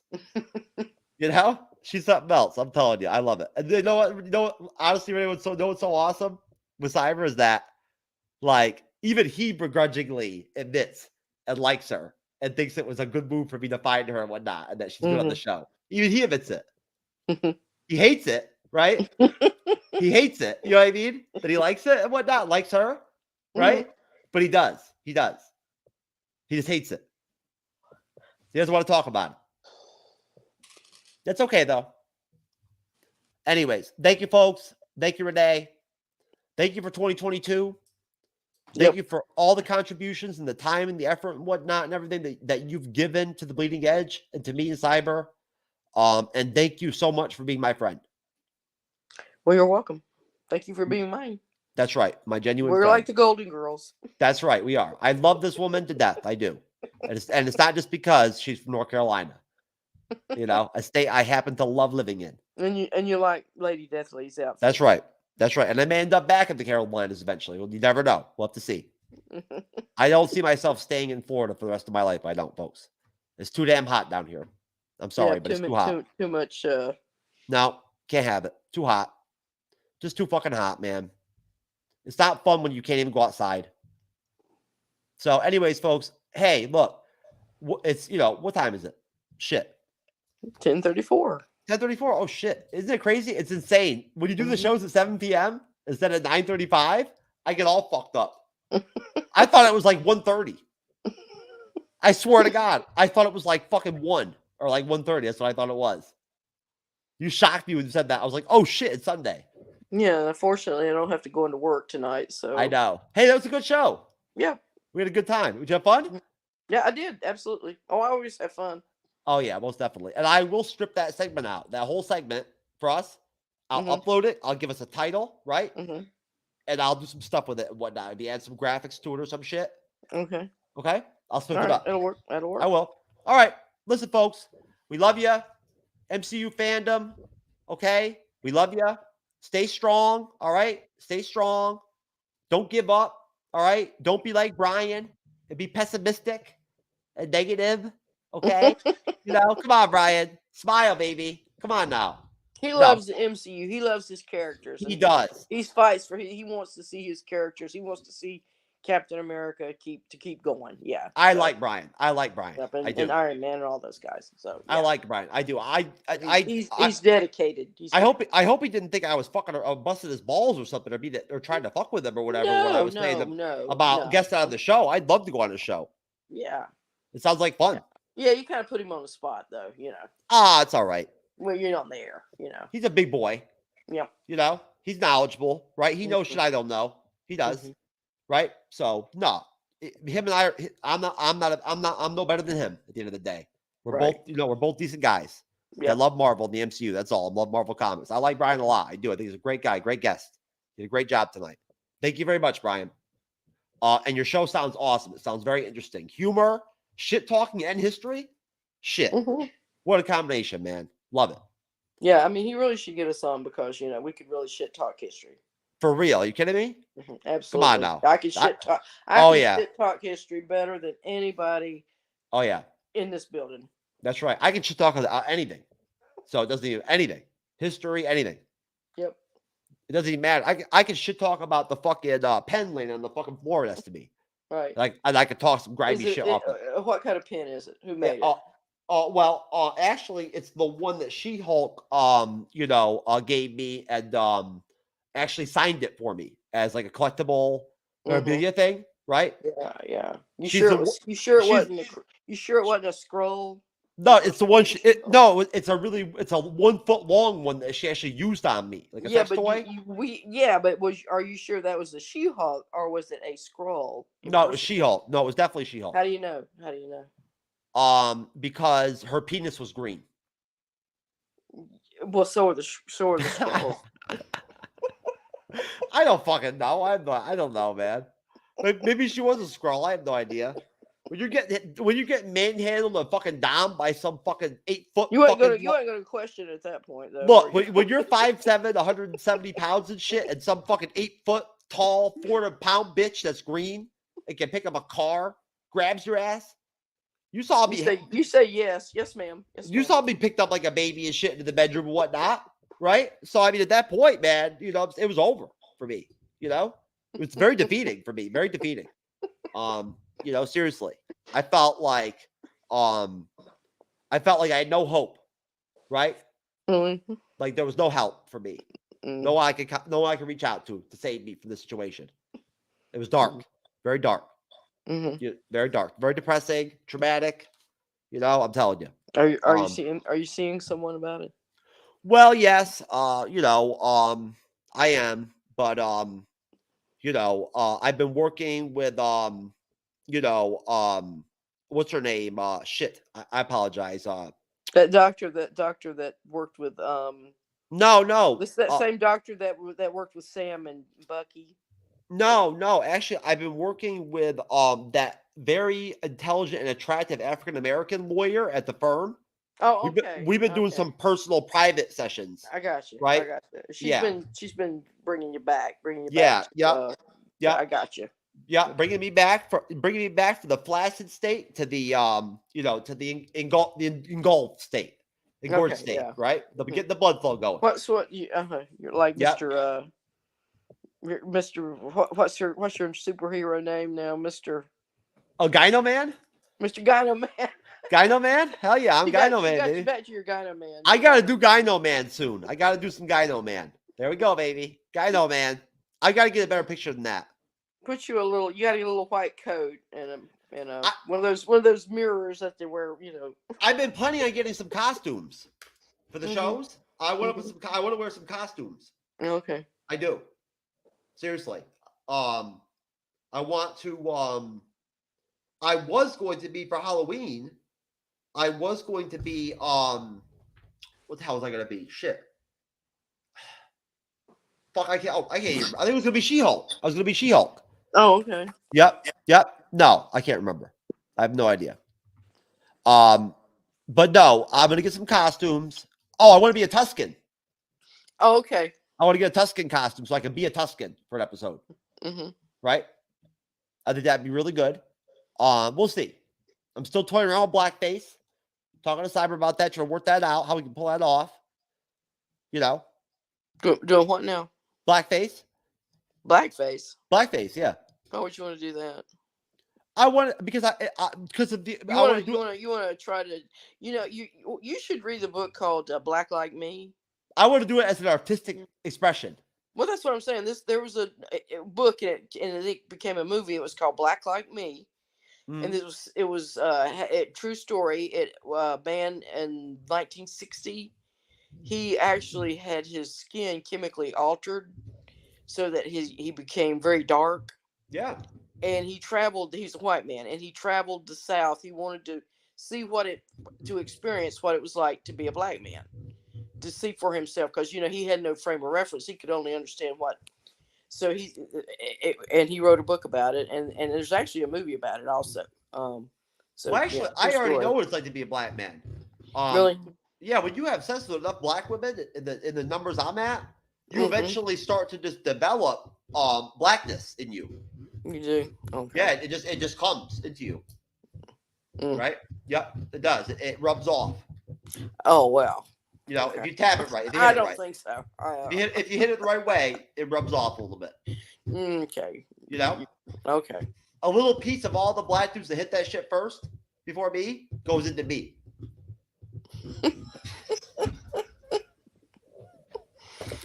Oh, I'm gonna tell you, you're gonna become. Oh my you're God! gonna be in the centerfold of KKK. Oh my God, that is funny as shit, man. That is funny. That is funny as shit. I'm sorry, but that was funny. When you think about it was really, but yeah, something else too, Jeff. That is funny as shit, man. It really is. Like it's a spiritual thing. You might want to end this show as possible and edit this out. Nah, why would I? No, are you kidding me? Come on now. Look, you already know how I'm very proud of the fact, folks, that we have more diversity. We do. As much as I joke about diversity, we have more diversity and inclusivity on our shows than any other podcast YouTube channel that I know of in the fandom. Absolutely. Even the big ones, like New Rock Stars and whatnot, they don't have as many black people, as many women, right, on their shows as we do. Ever. They don't. It's that simple. They just don't. And it's not a big deal. It's not because we're better than them. It's simply because our structure is different. They have a couple different people that they use in their shit, whereas we collaborate constantly and have tons of guests. So, at that point, of course, we're going to have to, let that dynamic happen. At the same time, too, black people just love me at the bleeding edge. Right? No, I mean, at the end of the day, folks, people come on because they want to be here. That's all. It's that simple. It's not about color or skin color or, you know, what your sexual preferences are or whatever, right? Or if you've been down by She-Hulk, you know, it doesn't matter. So anyways, folks, look, I hope you had a wonderful first day of 2023. Renee, my friend, please have a great night. Thank you. And I cannot wait and look forward to discussing with you in the future the next TV series that you and I are going to end up jumping in on and covering at some point. We're going to find something really good. Yeah, I hope so. Yeah. Yep. I definitely I actually talked to Johnny earlier about that, about what you and me were talking about. Our conversation about what TV series about. Doing a non-science fiction. Yeah, about what trope or genre we might want to go in next. You Yeah, know what I mean? Like what? Let's do something different. Yeah. Yeah. That's what I think. Change it up, right? Just for change, right? You know, why not? And then timing matters too. But hey, I'll keep researching. You too, okay?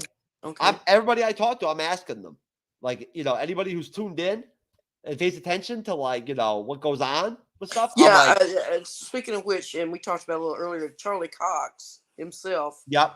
He has it's a limited series. I think it's 5 episodes. It's currently on Netflix, and I've watched it. It's an espionage type. It's not science fiction or anything like that. So it's a chance to see him doing something different. So I am saving this article because it's really good, and I think that we're going to use it for something on a show at some point. It is called, let's see here. It is called How Marvel is Expanding the MCU into 8 different branches. It's from the direct.com, which is, of course, you know, the number 1 fandom website for the Marvel, from November 28th, 2022, right? So not too long ago. Right. They break down and explain all 8 branches that they're going to be going into, right? Which we've flushed out and talked about before in the past, about how there's going to be like 17 different teams in 5 years, and how that's just going to be fucking crazy. Yeah. Good luck with Kevin Feige. I hope you have plenty of Xanax for that shit, brother. Yeah. Good luck with that. He's going to need a lot of help from Bob Iger. Oh, yeah. Good luck trying to organize and figure out how to make it work when you've got fucking 7 different freaking Avengers teams. He's going to have to have his shrine to Stan Lee built. Now, listen, there's a limit to this shit. There is. Yeah. You cannot just go for all out like that. Yeah, you can't. It's gonna collapse. It's too much. It's too much under its own weight. No. At that point, you're gonna end up competing against yourself. Right? Yeah, exactly. That's it. You're gonna end up dividing your own fandom. Right? Yep, you got it. Yeah, and you're gonna turn fans off at that point. Because that's oversaturation. Right? Anyways, folks, I love y'all. God bless you. God bless Marvel. God bless Stan Lee. Right? Who's up there right now? Getting after it. Probably trying to get some tail up in heaven. We can hear his little laugh in the background. Yep, he's getting after it in heaven, getting after it. You know, probably getting high, chilling, hanging out, kicking it, and you know. Anyway, shout out to Cybernet Shark, my co-host. Shout out to everybody, all the creators, all the guests. I love all of you. God bless all of you. Have a wonderful 2023 that contributed and made the Bleeding Edge a success in 2022, which we were. Peace out, and we will see you on Wednesday night for Andor episode, I believe, 10 review. Take care, dear. Bye, everybody. Good night.